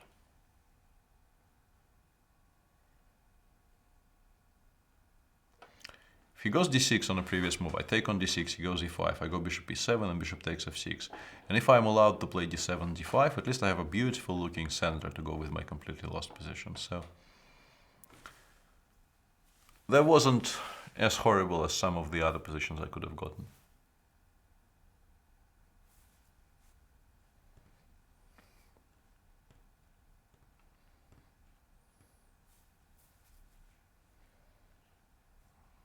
white will be better here regardless of what he does, to be honest. If he takes on e6, I have no real comfortable way of recapturing because he has the e5 break to follow.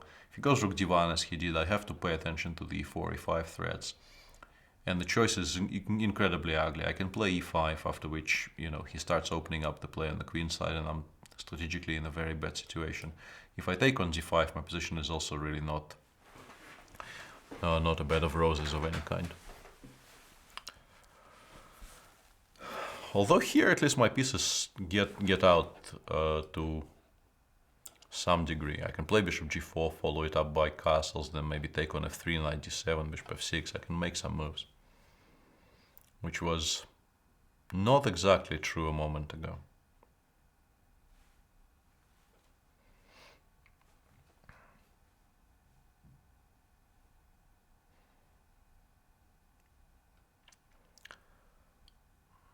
Seem to be somehow surviving my horrible opening, but I didn't really deserve that. I don't want to hang on to that bishop because it really isn't the most important piece on the board right now, and I would very much like to go bishop f6 here, but the pawn on d6 is hanging, which is annoying.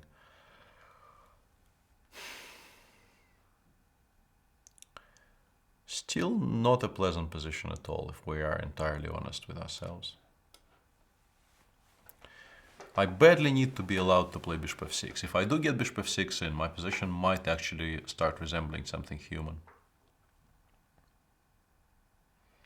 My opponent also understands that. Let's see if he goes queen h2. Queen h2 would be a mark of a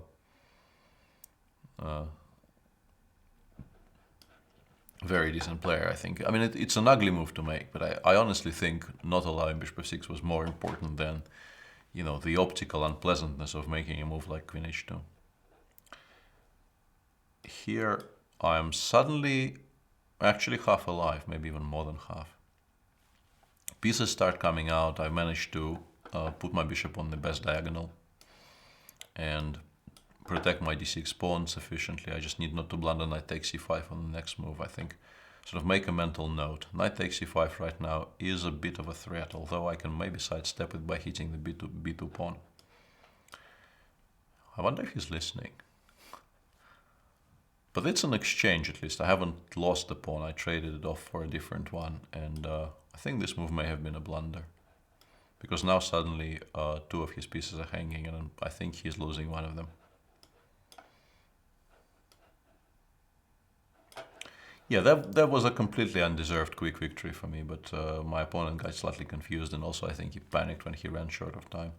But somewhere around here, I think the simplest way for white was to just take on e6, apart from the fact that, let's show this on the board, knight c7 was a blunder of a piece, because he could have done this.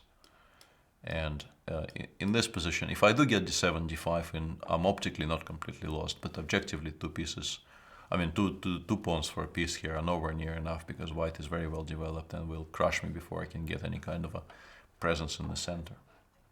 And after d6, if he takes on e6 here, I really have no comfortable way of recapturing it, and I will be always worse structurally. So, there was a question in chat whether there are any grandmasters. Whoops. If there are any grandmasters on the list. There are some.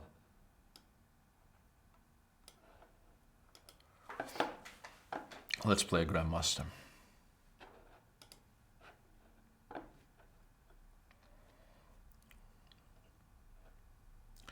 Okay, let's stick to the Dutch. This actually, yeah, I was about to say, this is not a good move because white can play d3 followed by e4, but we can transpose into a Latvian. And in this position, surprisingly, d3, d4, my opponent knows his stuff. Very, very decent approach to the opening here by my opponent.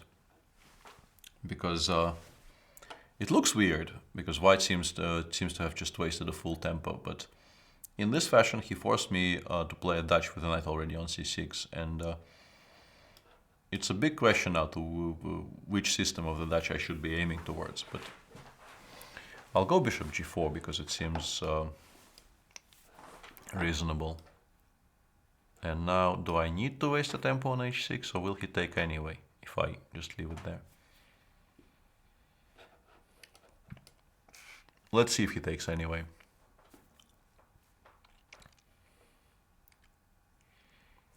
What we got here is a Nimzo type structure with a pawn already on f5, which should be quite decent for me. And yeah, d5. I did not think I should be particularly worried about this, but maybe I was wrong. I don't know.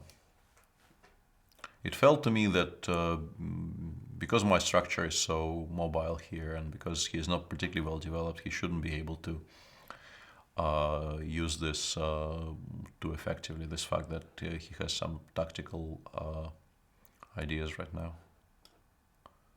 If I do this, if he takes on f6, I'm definitely happy. If he doesn't take on f6, it gets slightly trickier, but I feel I still shouldn't be very worried about this position. And I can maybe even continue playing in some kind of a gambit fashion after bishop h4. Knight b5 looks slightly worrying here, but in fact I can just play queen e7 and it's nothing.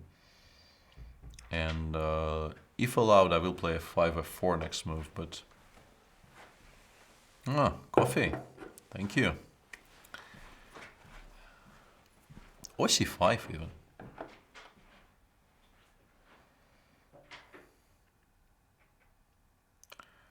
Lots of attractive options here, to be honest. What I would like, of course, is to transfer this knight from e5 to c5. Then my position will, from a positional viewpoint, will be almost winning. But there seems to be no good way of doing that. And f4 he just castles, which is also not as good as I would have hoped. Slightly confusing situation for me because my position is probably not as good as I originally thought.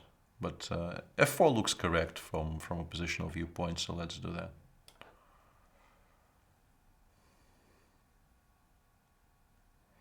But yeah, my opponent seems to have solved most of his problems here, if he had any, and now I even probably have to improve his own structure for him. I think I probably should have been slightly more ambitious somewhere early in the game.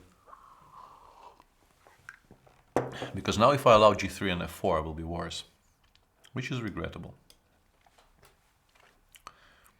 I'm trying to at least create a situation where I can mid g3 with bishop h3, which would be obviously very beneficial for me. Allowing white to get g3 and f4, it will drive my knight away from...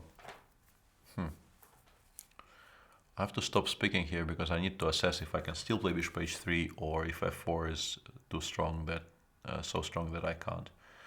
And it seems like, sadly, I need to continue retreating here. But I will play bishop h3 next move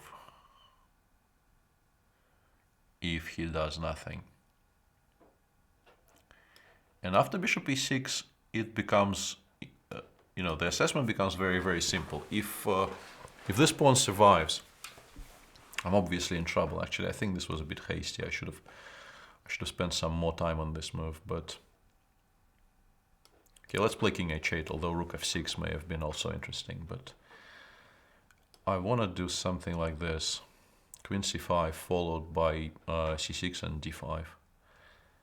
And also f2 is hanging, which I only just noticed, which could be useful for me. Could be very useful for me because right now I think he missed queen c6 check and he is suddenly in a lot of trouble. He has to play f3 and at the very least I will be a pawn up there. After knight f3 he has queen g2 sadly, so I'm not winning on the spot, but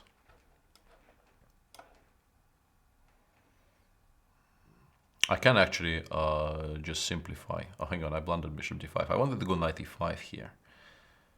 But actually, maybe I still should. If he goes bishop d5, I'll take on c3.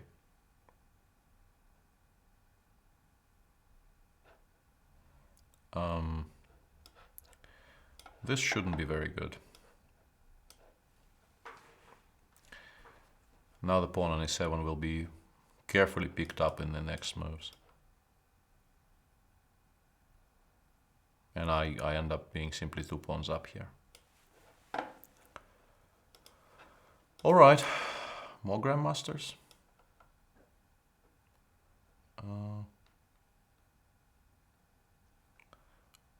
I'm scrolling too fast to pay attention properly, but it doesn't seem so.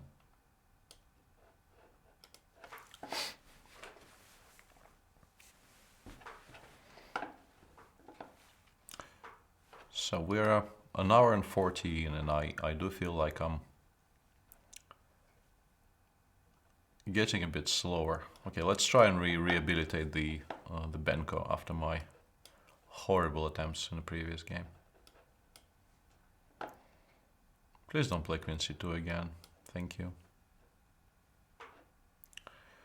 Oh god. Yeah, this is not a line you can play without preparation. I know the opening moves, so to speak, but yeah, this is really not a line you can play if you know nothing. Dearie, dearie me. This could be very ugly, very fast. I'm not sure bishop b7 is correct. I think it is, but I'm not completely sure. And I also think white is supposed to go knight h3 on the previous move, not here. But maybe I'm wrong. And yeah, what I'm supposed to do here is, I think it starts with c4. I looked at this sort of once 15 years ago, so my knowledge of this position is sadly deficient. It's a very exciting position to analyze. It's great fun, but yeah, not a position you can play completely unprepared, generally speaking. I think after, if he goes knight f4, I think I'm supposed to take on b5 or not. Yeah. This will go horribly. Let's try this.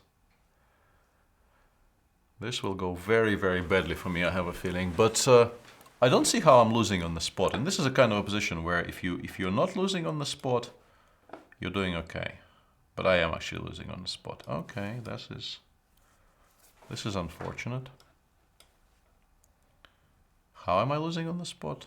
Ah. Still don't understand.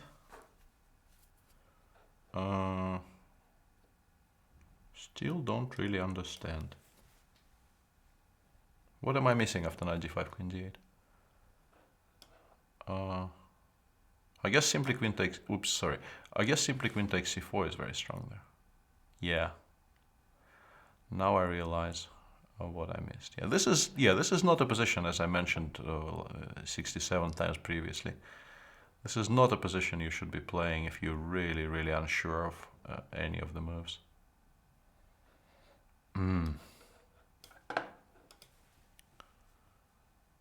Damn. Very sad. Very, very sad. Can I survive this somehow is now the big question.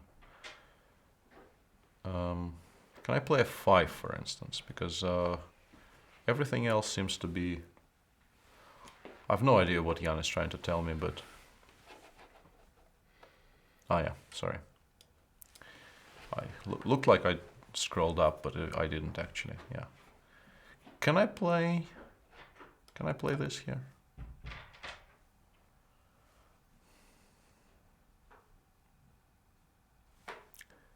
Have very little doubt that my position is objectively lost here, but this is what you get for playing openings you don't know and your opponents reply in the sharpest way possible.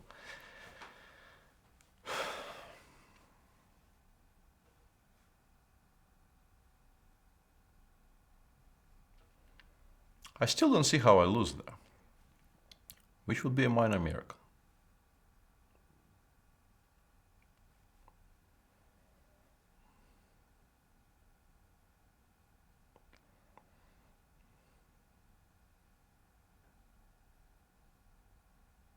There's all kinds of exciting variations here. You can go b6, you can go knight c7, knight takes c6, you can go knight c7 and then retreat with the queen, but none of those things, at least to my eyes, win the game on the spot. And if I do survive for the next like 3 moves, I might be doing reasonably okay. If he retreats with the queen now, I can maybe even take on b5, knight 8, knight c6. But okay, this is no longer an issue. And here I am a piece up for, well, 2 pawns, but I'm only a small number of moves away from consolidating here. So I should be okay, I think. And it's a kind of okay which is, you know, if you're okay here, you're probably better with black because you're a piece up. Yeah, now I'm definitely okay. More than okay, I'm completely winning suddenly.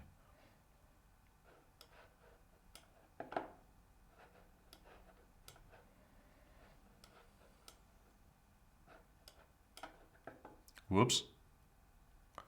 Yeah, I got lucky there because he could have taken on a3 and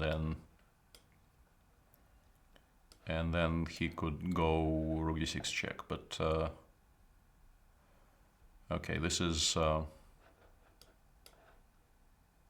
it's not very critical anymore because I am winning on time, so to speak, and it doesn't really matter a great deal.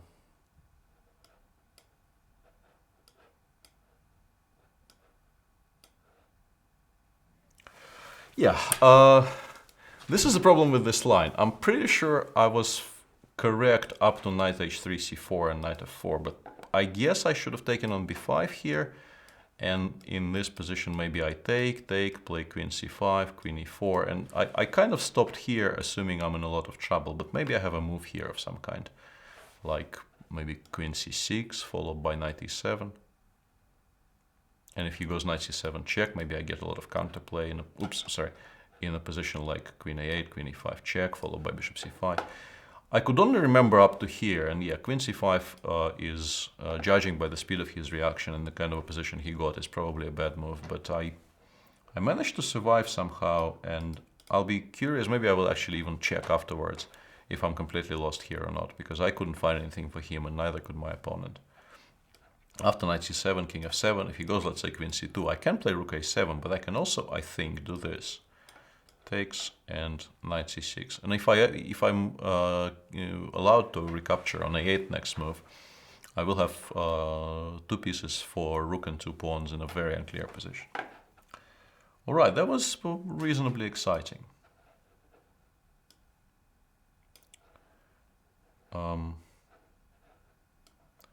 Let's see if I can find something which will be fast-paced enough. I don't know why I'm looking for fast-paced, because I am becoming progressively slow and it's becoming harder and harder to speak while I'm playing, but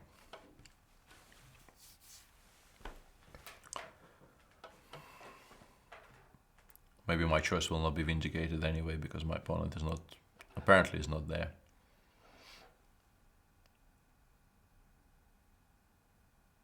Come out, wherever you are. Maybe not. Okay. Let's see if I can find someone. Ah, oops. That was a misclick. I think I played this dude already today, which would be regrettable. I'll try and get to the game I wanted to get after this. Apologies.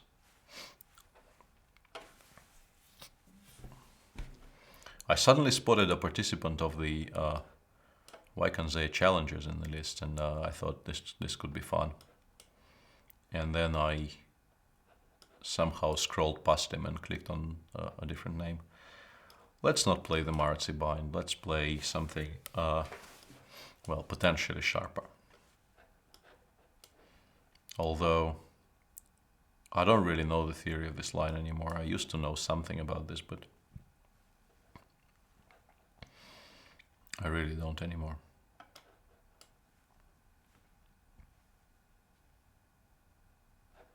I think I'm supposed to play h3 here, now that I'm allowed to, and maybe f4 follow to try and get a slightly different version of what white normally gets in dragons. I'm not at all sure what I'm doing makes any sense, but generally speaking, playing for some kind of an e5, an early e5 break and trying to justify it tactically seems like a reasonable idea. After queen h5, I need to pay attention to the knight a5 ideas. I can also try and calculate some variations, but it's difficult, as you well know.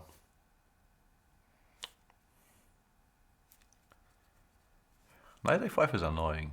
I would really, really like to find a way not to allow knight a5.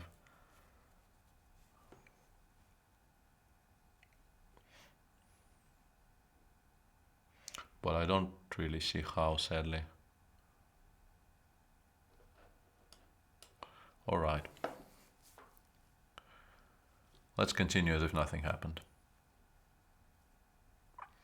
Queen e1 followed by rook g1. He does get my bishop, but he needs to spend some time doing that, and maybe I'll find something to do in the center while he's doing all those moves on the queen side. This is... It feels to me like this should be pushing it a little bit.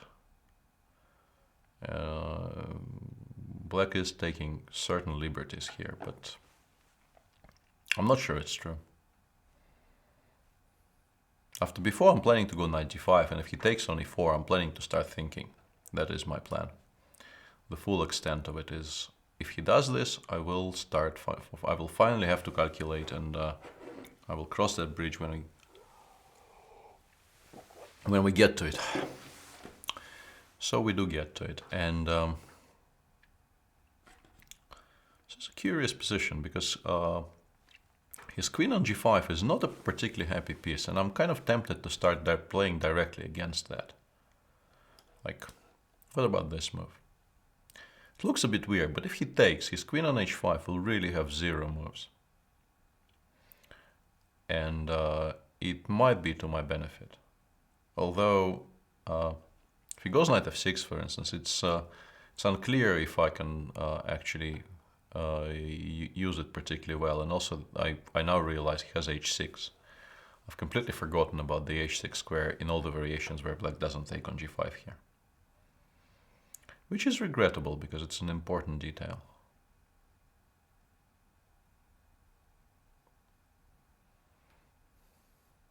I still feel that knight f6 is probably by far the best move available to him here, and he should make it, but maybe he'll come up with something else. Let's see. After knight f6, I have, for instance, an option of taking on f6 and playing rook g5, continuing to pressure his queen on h5. If he goes queen h6 there, I can maybe play knight e4 followed by f5 or something like that. But it feels sadly not concrete enough somehow, and yeah, I'm not as happy about my choices as I was a moment ago here.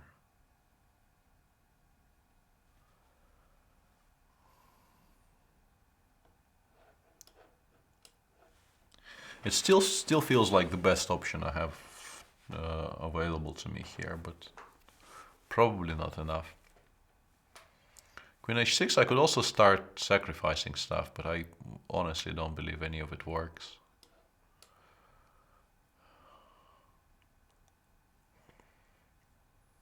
If he plays queen g7, I can take, and I can play f5 then, or I can play f5 straight away. This should be risky. This should be risky because this kind of an approach should give me very, very good play here.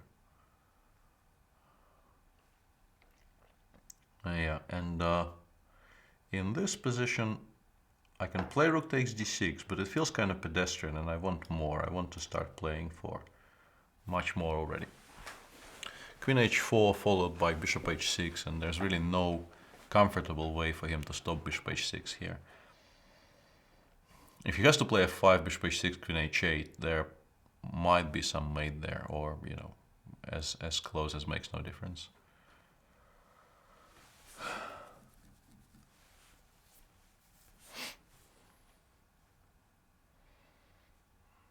I haven't looked at chat for a while, sorry, yeah.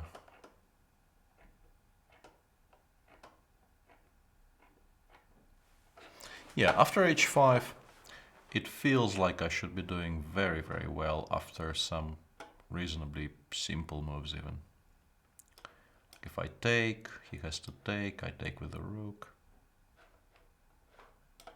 And after bishop e6, I should find something, because it already feels like my position has to be objectively close to winning. I have a feeling rook takes h5 works, actually. Let's try this. At least I'm finally sacrificing something here, which people have been demanding for a while. It's probably better for him not to take that, actually. If he takes on b3, yeah, and then plays something like rook ce8, I might not be winning yet, which is... Can I do something about that? Bishop h6, he will play queen h7. This is very, very regrettable. People are just refusing to cooperate today by making good moves and generally playing decent chess. It should not be allowed. Rook ce8 here will actually force me to be very... Or rook f8. No, rook f8 I like less, actually. It feels like it's giving me more options. For instance, I have rook takes f7 here, but it doesn't seem to be winning it. Hang on a second. It is actually very strong. Yeah, that is why I think rook ce8 was more precise. And if he takes on e3 here, I have queen f2 check, which is what I originally missed. Yeah, now I'm completely winning, of course, technically. It's, well, it's not a difficult conversion anymore.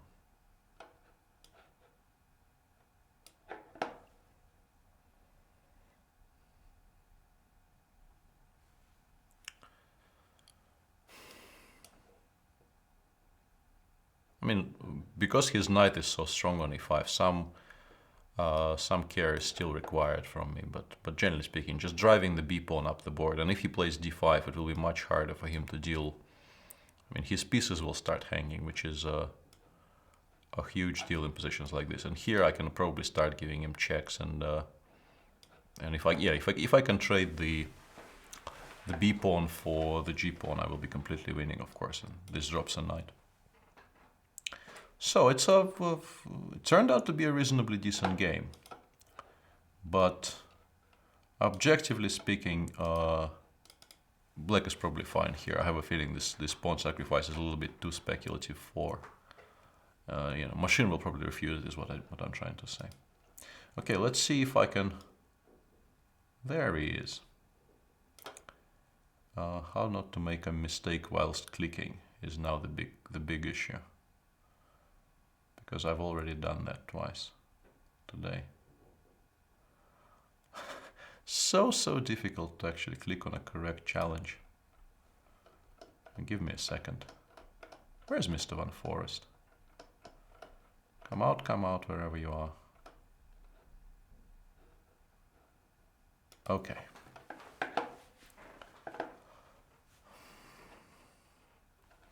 There we go. There will be no... Well, there will be Dutch, but I will play reasonably seriously, because I think I will get crushed like a bug if I don't.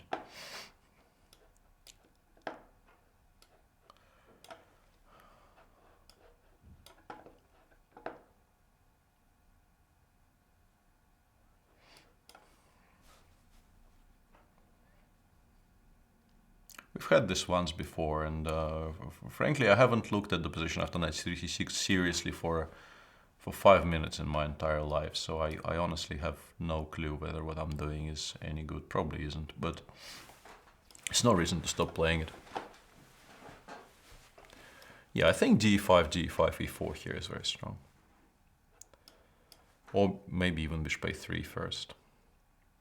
I have a feeling I've seen this in Grand Prix. I think maybe this is a game Anish played against... maybe not Anish, yeah, I'm getting confused here. I also could lose out of the opening here, which would be regrettable, but let's try and avoid that.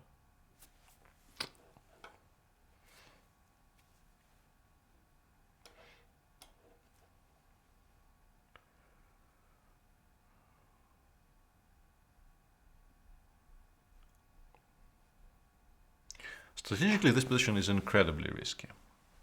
Could be outright bad, to be honest, but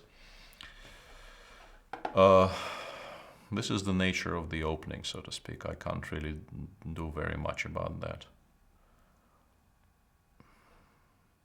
Do I get mated there? Let's check.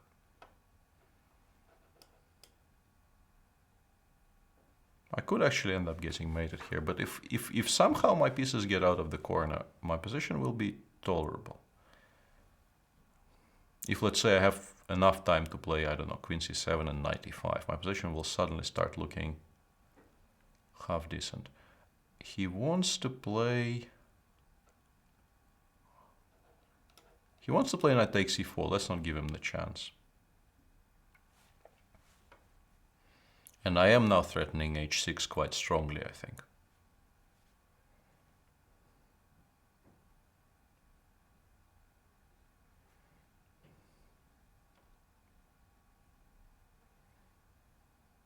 Yeah, and if he needs to start going back, then my position suddenly starts looking much better than it was previously. Yeah, now I can play h6 and follow it by maybe this move. This is somewhat surprising because I don't think he has enough time for all these ideas, but maybe I'm wrong. If I get g5, c5 in here, I mean, all of his pieces will have to start going back. Or maybe b5. Many very attractive options here for me. It's important not to blunder anything though, which is still very possible in a position like this. My rook on f6 is worrying me a little bit because I think it's very easy to forget it's there and miss some kind of a tripling on the d file followed by rook d8 and losing your queen. Yeah, he is attempting something like what I've just described, but there should be a way to avoid it. Like this, maybe?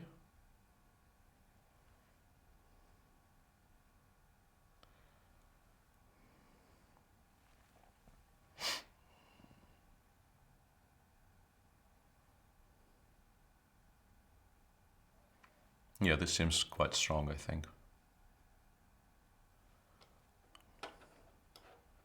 Yeah, if he's forced to do this, I think the easiest way to convert here... I wanted to go rook f7, but maybe I still should. Rook d8, rook takes c7 is my point. Liquidating into an endgame, which should be reasonably easily winning. I do lose my g6 pawn, but I want to just start running with the a pawn. It should be enough.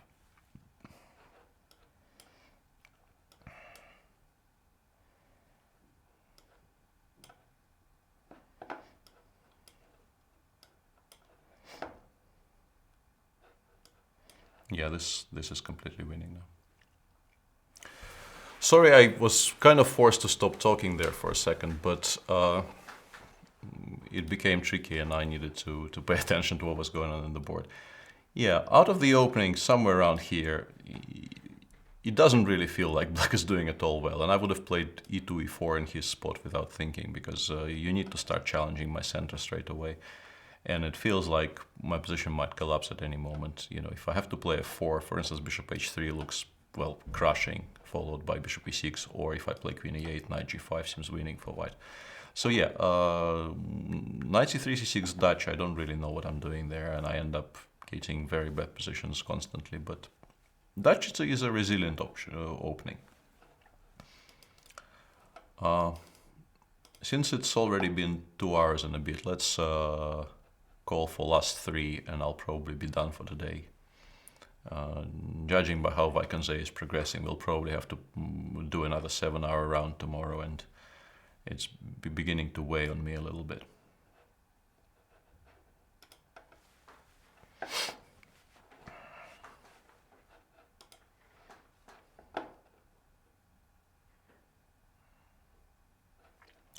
Okay, more gambits of some sort.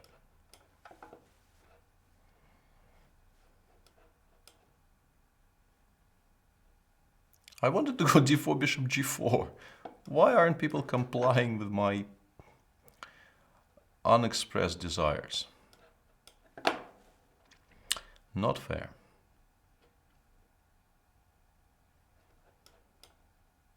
This actually is very playable for black. It's like a very decent Alekhine. Or a Caro with a bishop on f5. All of these similes are probably correct.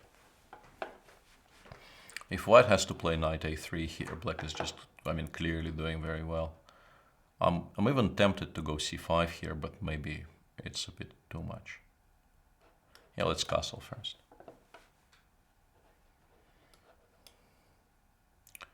Black's play is now very simple. It's mainly centered around the knight on a3, which is doing nothing. Although, in all fairness, I think after c4 knight b4, if white goes knight c3, black might have to make a draw by repetition if he wants to play correctly. So we dodged the bullet there a little bit, all of us, because I would either have to get a very, very bad position, or I would have to make a draw in 10 moves, neither of which appeals to me particularly. Yeah, and c5 gives me a fantastic d5 square for the knight, so black is quite clearly doing excellently well here.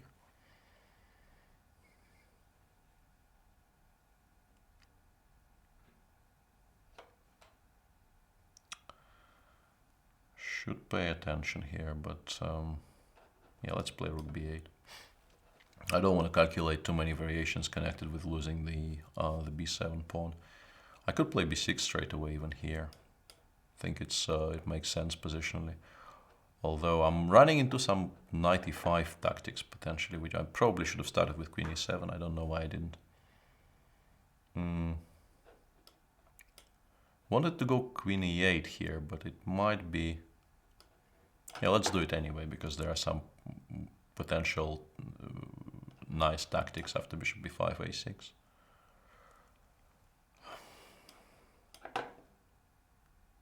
If he takes on a6 here, I take on b5, I take on c5, I take on b2.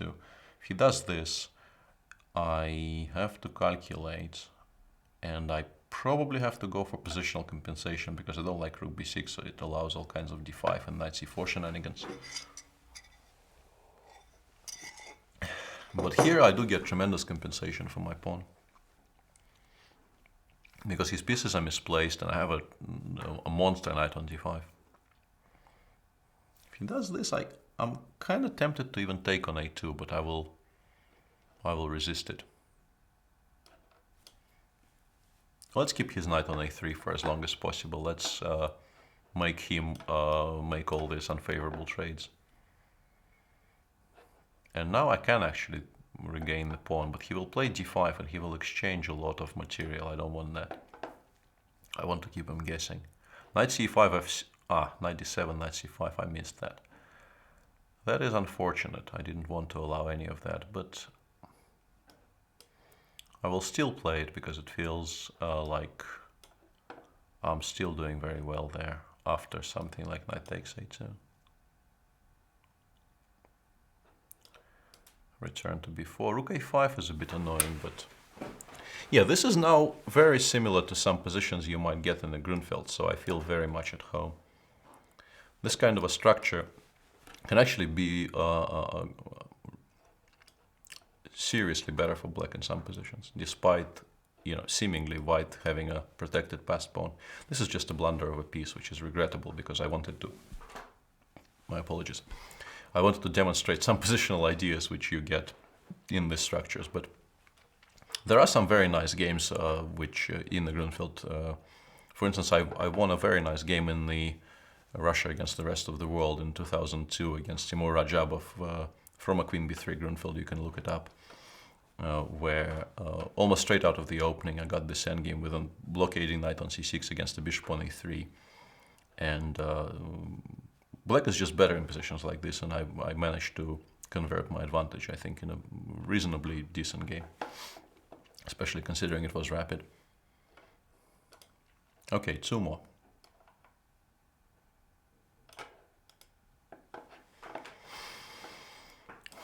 Let's try and sacrifice something straight out of the opening.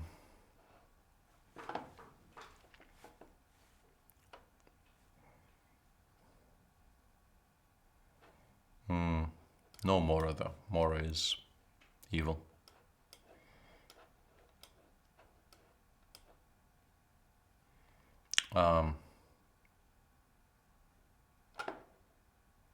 Let's go for this. There's a very nice story connected with this variation, which Nigel Short likes to tell. It's, I think, before his match against Kasparov, somebody sent him a long letter in which he explained that he finally refuted an opening Kasparov always plays, namely the Najdorf, by playing 6g4. And there were all kinds of variations there illustrating why g4 h6 and g4 e5 and g4 g6 and all those moves are quite bad for black. And as for black recapturing on g4, basically the notes, if I remember correctly, the notes just said f3 with compensation. Unsurprisingly, Nigel ended up not playing this against Kasparov in the match. There is some compensation, although I would very much like to have my g-pawn alive so that I could go g4, g5 in a position like this, if I'm entirely honest. This is one of those don't try this at home kind of lines, obviously. White should not be doing this objectively.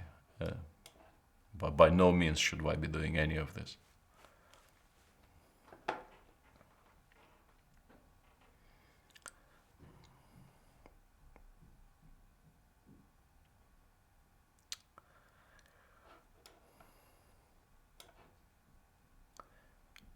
I'm hoping to meet rook takes c3 with bishop d2 here.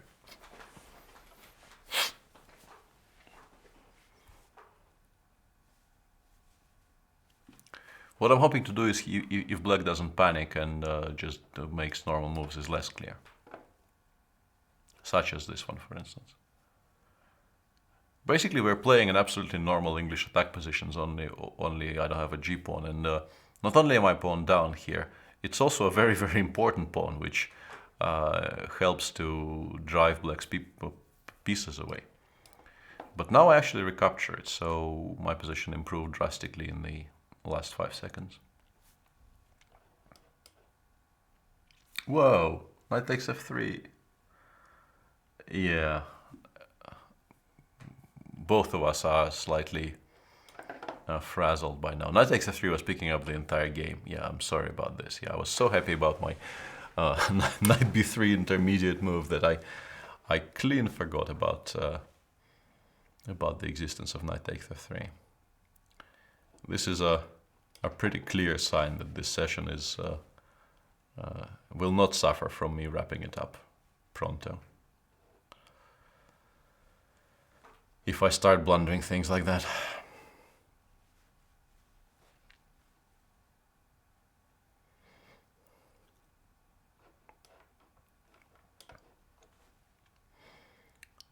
But this position objectively is of course quite good for me now that my entire king side has not been picked up with tempo. Material is equal, I will play bishop g5, trade off this knight on f6, place my knight on d5, and yeah, that's a very, very nice position suddenly, but undeserved. Queen somewhere, not sure where, let's put it here.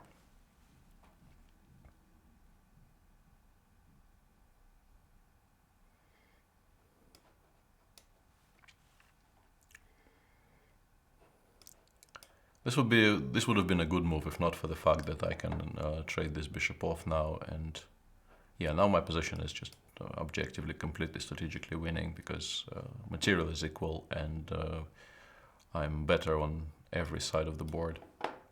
I can even start, you know, pushing on the queen side, I think, reasonably safely.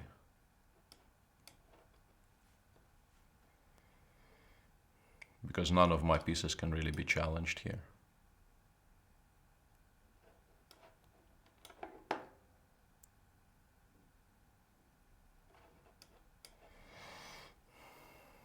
Yeah, I'm actually breaking through on the side where I'm supposed to be weaker originally, but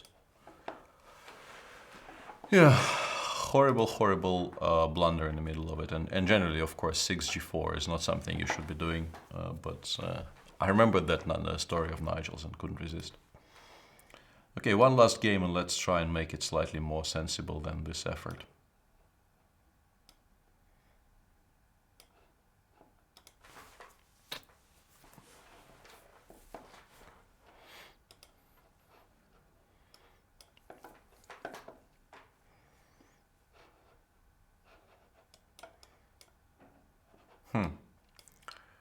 I haven't actually looked at this in a long, long while. Queen d6 makes me slightly happier because Queen d6 I have looked at some time ago.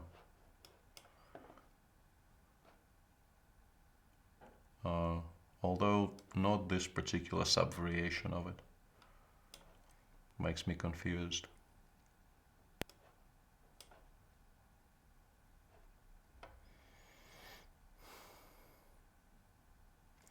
Makes me very confused actually, and I shouldn't really be aiming for confusion at this time of night.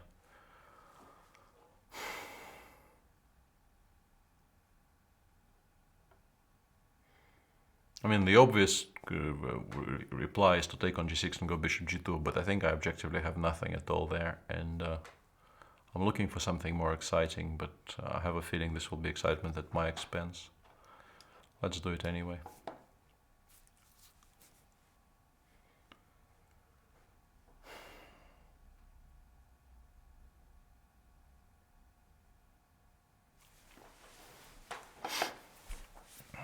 Yeah, followed by bishop b3. I don't think this is good at all, to be honest, but at least I avoid the immediate trade of pieces. I create a threat of d4, d5. Also, f2, f4 might be a threat next move, so it's a fresh position which requires a response from black, but objectively I have a feeling this cannot possibly be any good. Knight d5 looks like a good move, for instance, in reply. Because if I take, I will have to make a very awkward move like rook g1 next move, and if I don't take, I don't really have an active move in reply. Yeah, well played. Maybe queen f3? No, queen f3 drops a rook. Queen f3 would be a mistake because he takes on c3 and goes bishop e4 and picked up material, so it does seem like I need to do this, and this is a very sad state of affairs. Any move here, e6 looks fine. This is extremely artificial what I'm doing here. Bishop e4 looks tremendously good here for black. This makes me a little bit happier, but even here bishop e4 is, as my opponent is correctly doing, seems fine for black. Although I can maybe play f3, f4 and only then play long castles. And I shouldn't be much worse, but neither am I better, I think. Some kind of a typical Caro-Kann-ish endgame has a reason.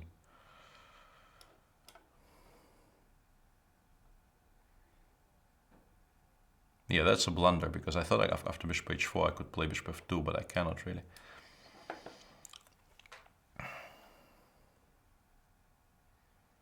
I need to get the queens off somehow, in a safe manner, like maybe queen f3 here. And if I manage to consolidate here and not lose any of my pawns, I will be maybe ever so slightly better. But objectively, this is not very much, of course. Yeah, this was worrying me. f6, knight d3. I don't seem to be losing material, which is kind of important here, so maybe I'm being overly pessimistic. f5 is a good move though. f5 is a very good decision.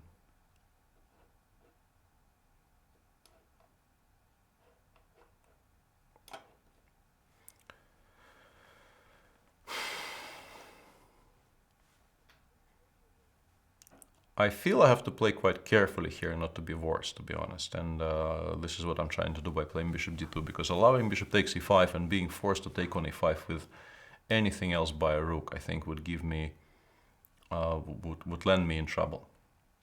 I think I'd be worse if I did that. But if I take on e5 with a rook, I should not be much worse here. Unless I can't untie myself properly, which is also possible, but I thought rook e1 solves this problem. And bishop c3.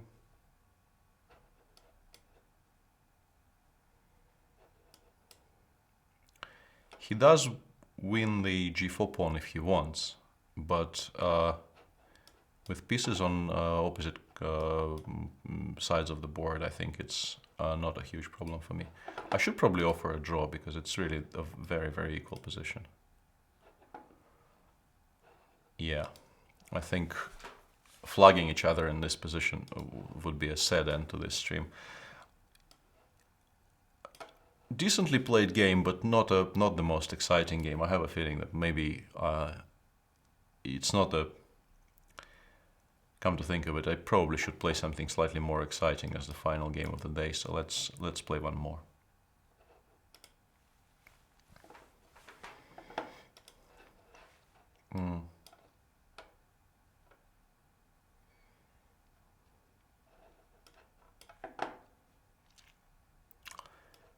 If it's a Najdorf again, I will not play 6g4. I give you a solemn promise. This will not be repeated.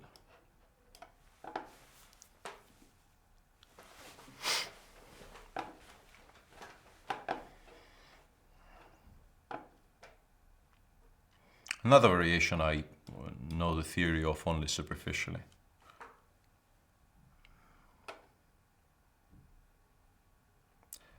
What am I supposed to do here? What do they do these days?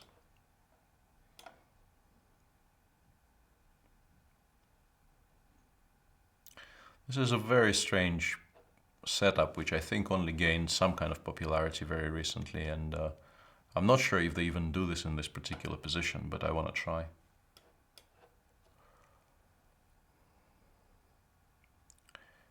I'm slightly confused what I'm supposed to do here if he just goes b5 straight away, but if he doesn't, I have a feeling my point must be to play...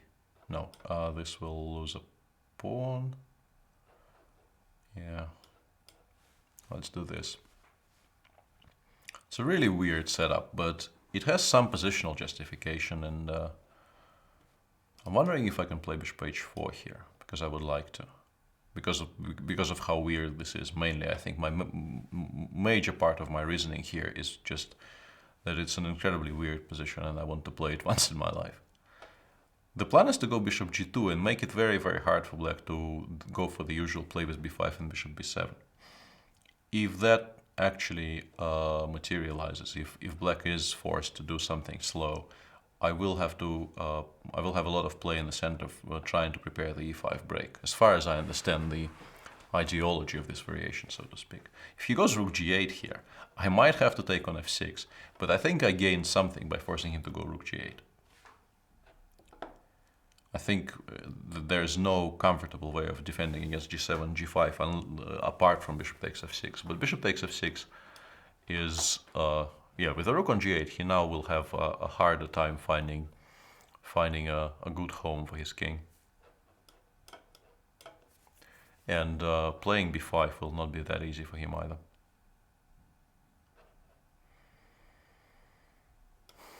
I don't know why I always play king b1 in Sicilians, it's a lazy habit.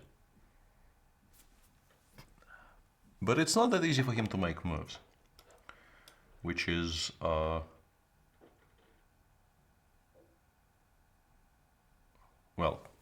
what's the word I'm looking for? It's gratifying is the word I'm looking for. I was hoping to go knight d5 here. Can't I? That was kind of the point of my previous play. I assumed I can go knight d5 here and then takes knight c6, and I should win some material back at the end of that variation. Or at least that was my original intention. And it's too late for him to turn back because there are no good squares for this queen. He can't really ignore this knight on d5. Because something will land on c6 with great effect. If he doesn't take, he's completely lost. But if he does take, I thought this was very strong. But maybe I missed something.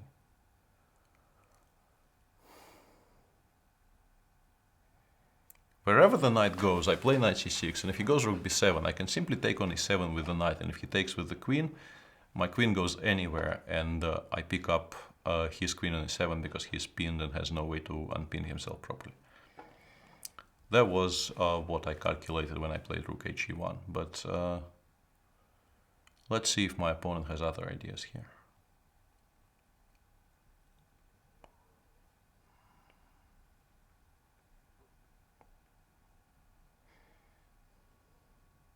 Still don't see where I'm wrong, to be honest. I'm confused. Still seems to me like my calculations are correct. And then I should be close to winning. Yeah, this is exactly the position I was talking about. Queen takes and queen goes, well, frankly, anywhere. Doesn't really matter that much. Let's say to d2. And if he puts something on e6, d takes e6, not only wins back the piece, but also hits the rook on b7, so everything collapses on completely. And this type of a position is just dead lost, of course. Because, well, a queen is a queen, so to speak. We all know that. And now I can even start picking up the queenside pawns as well.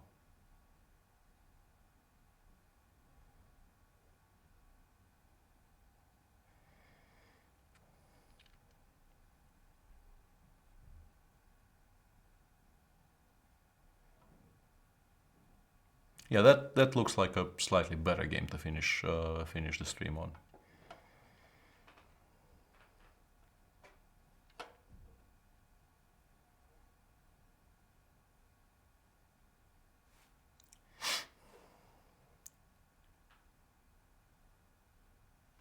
It will be very hard to save this position. I'm not sure why. Yeah, and this loses more material actually, because after queen c7 I have queen d6 check and queen c6 check, and I actually pick up stuff with checks here. All right, I think this does wrap up today's stream. Thanks for watching. Both Jan Gustafsson and myself, we will be back at 1:30 Central European Time tomorrow to commentate on Vikings round 9 and beyond. We'll be there for the remainder of the tournament. So please join us as we are trying to well, explain what's happening there, which is not always easy, but we do try. And thanks for watching the Banters today. This has been Peter Svidler for Chess24, signing off. Bye.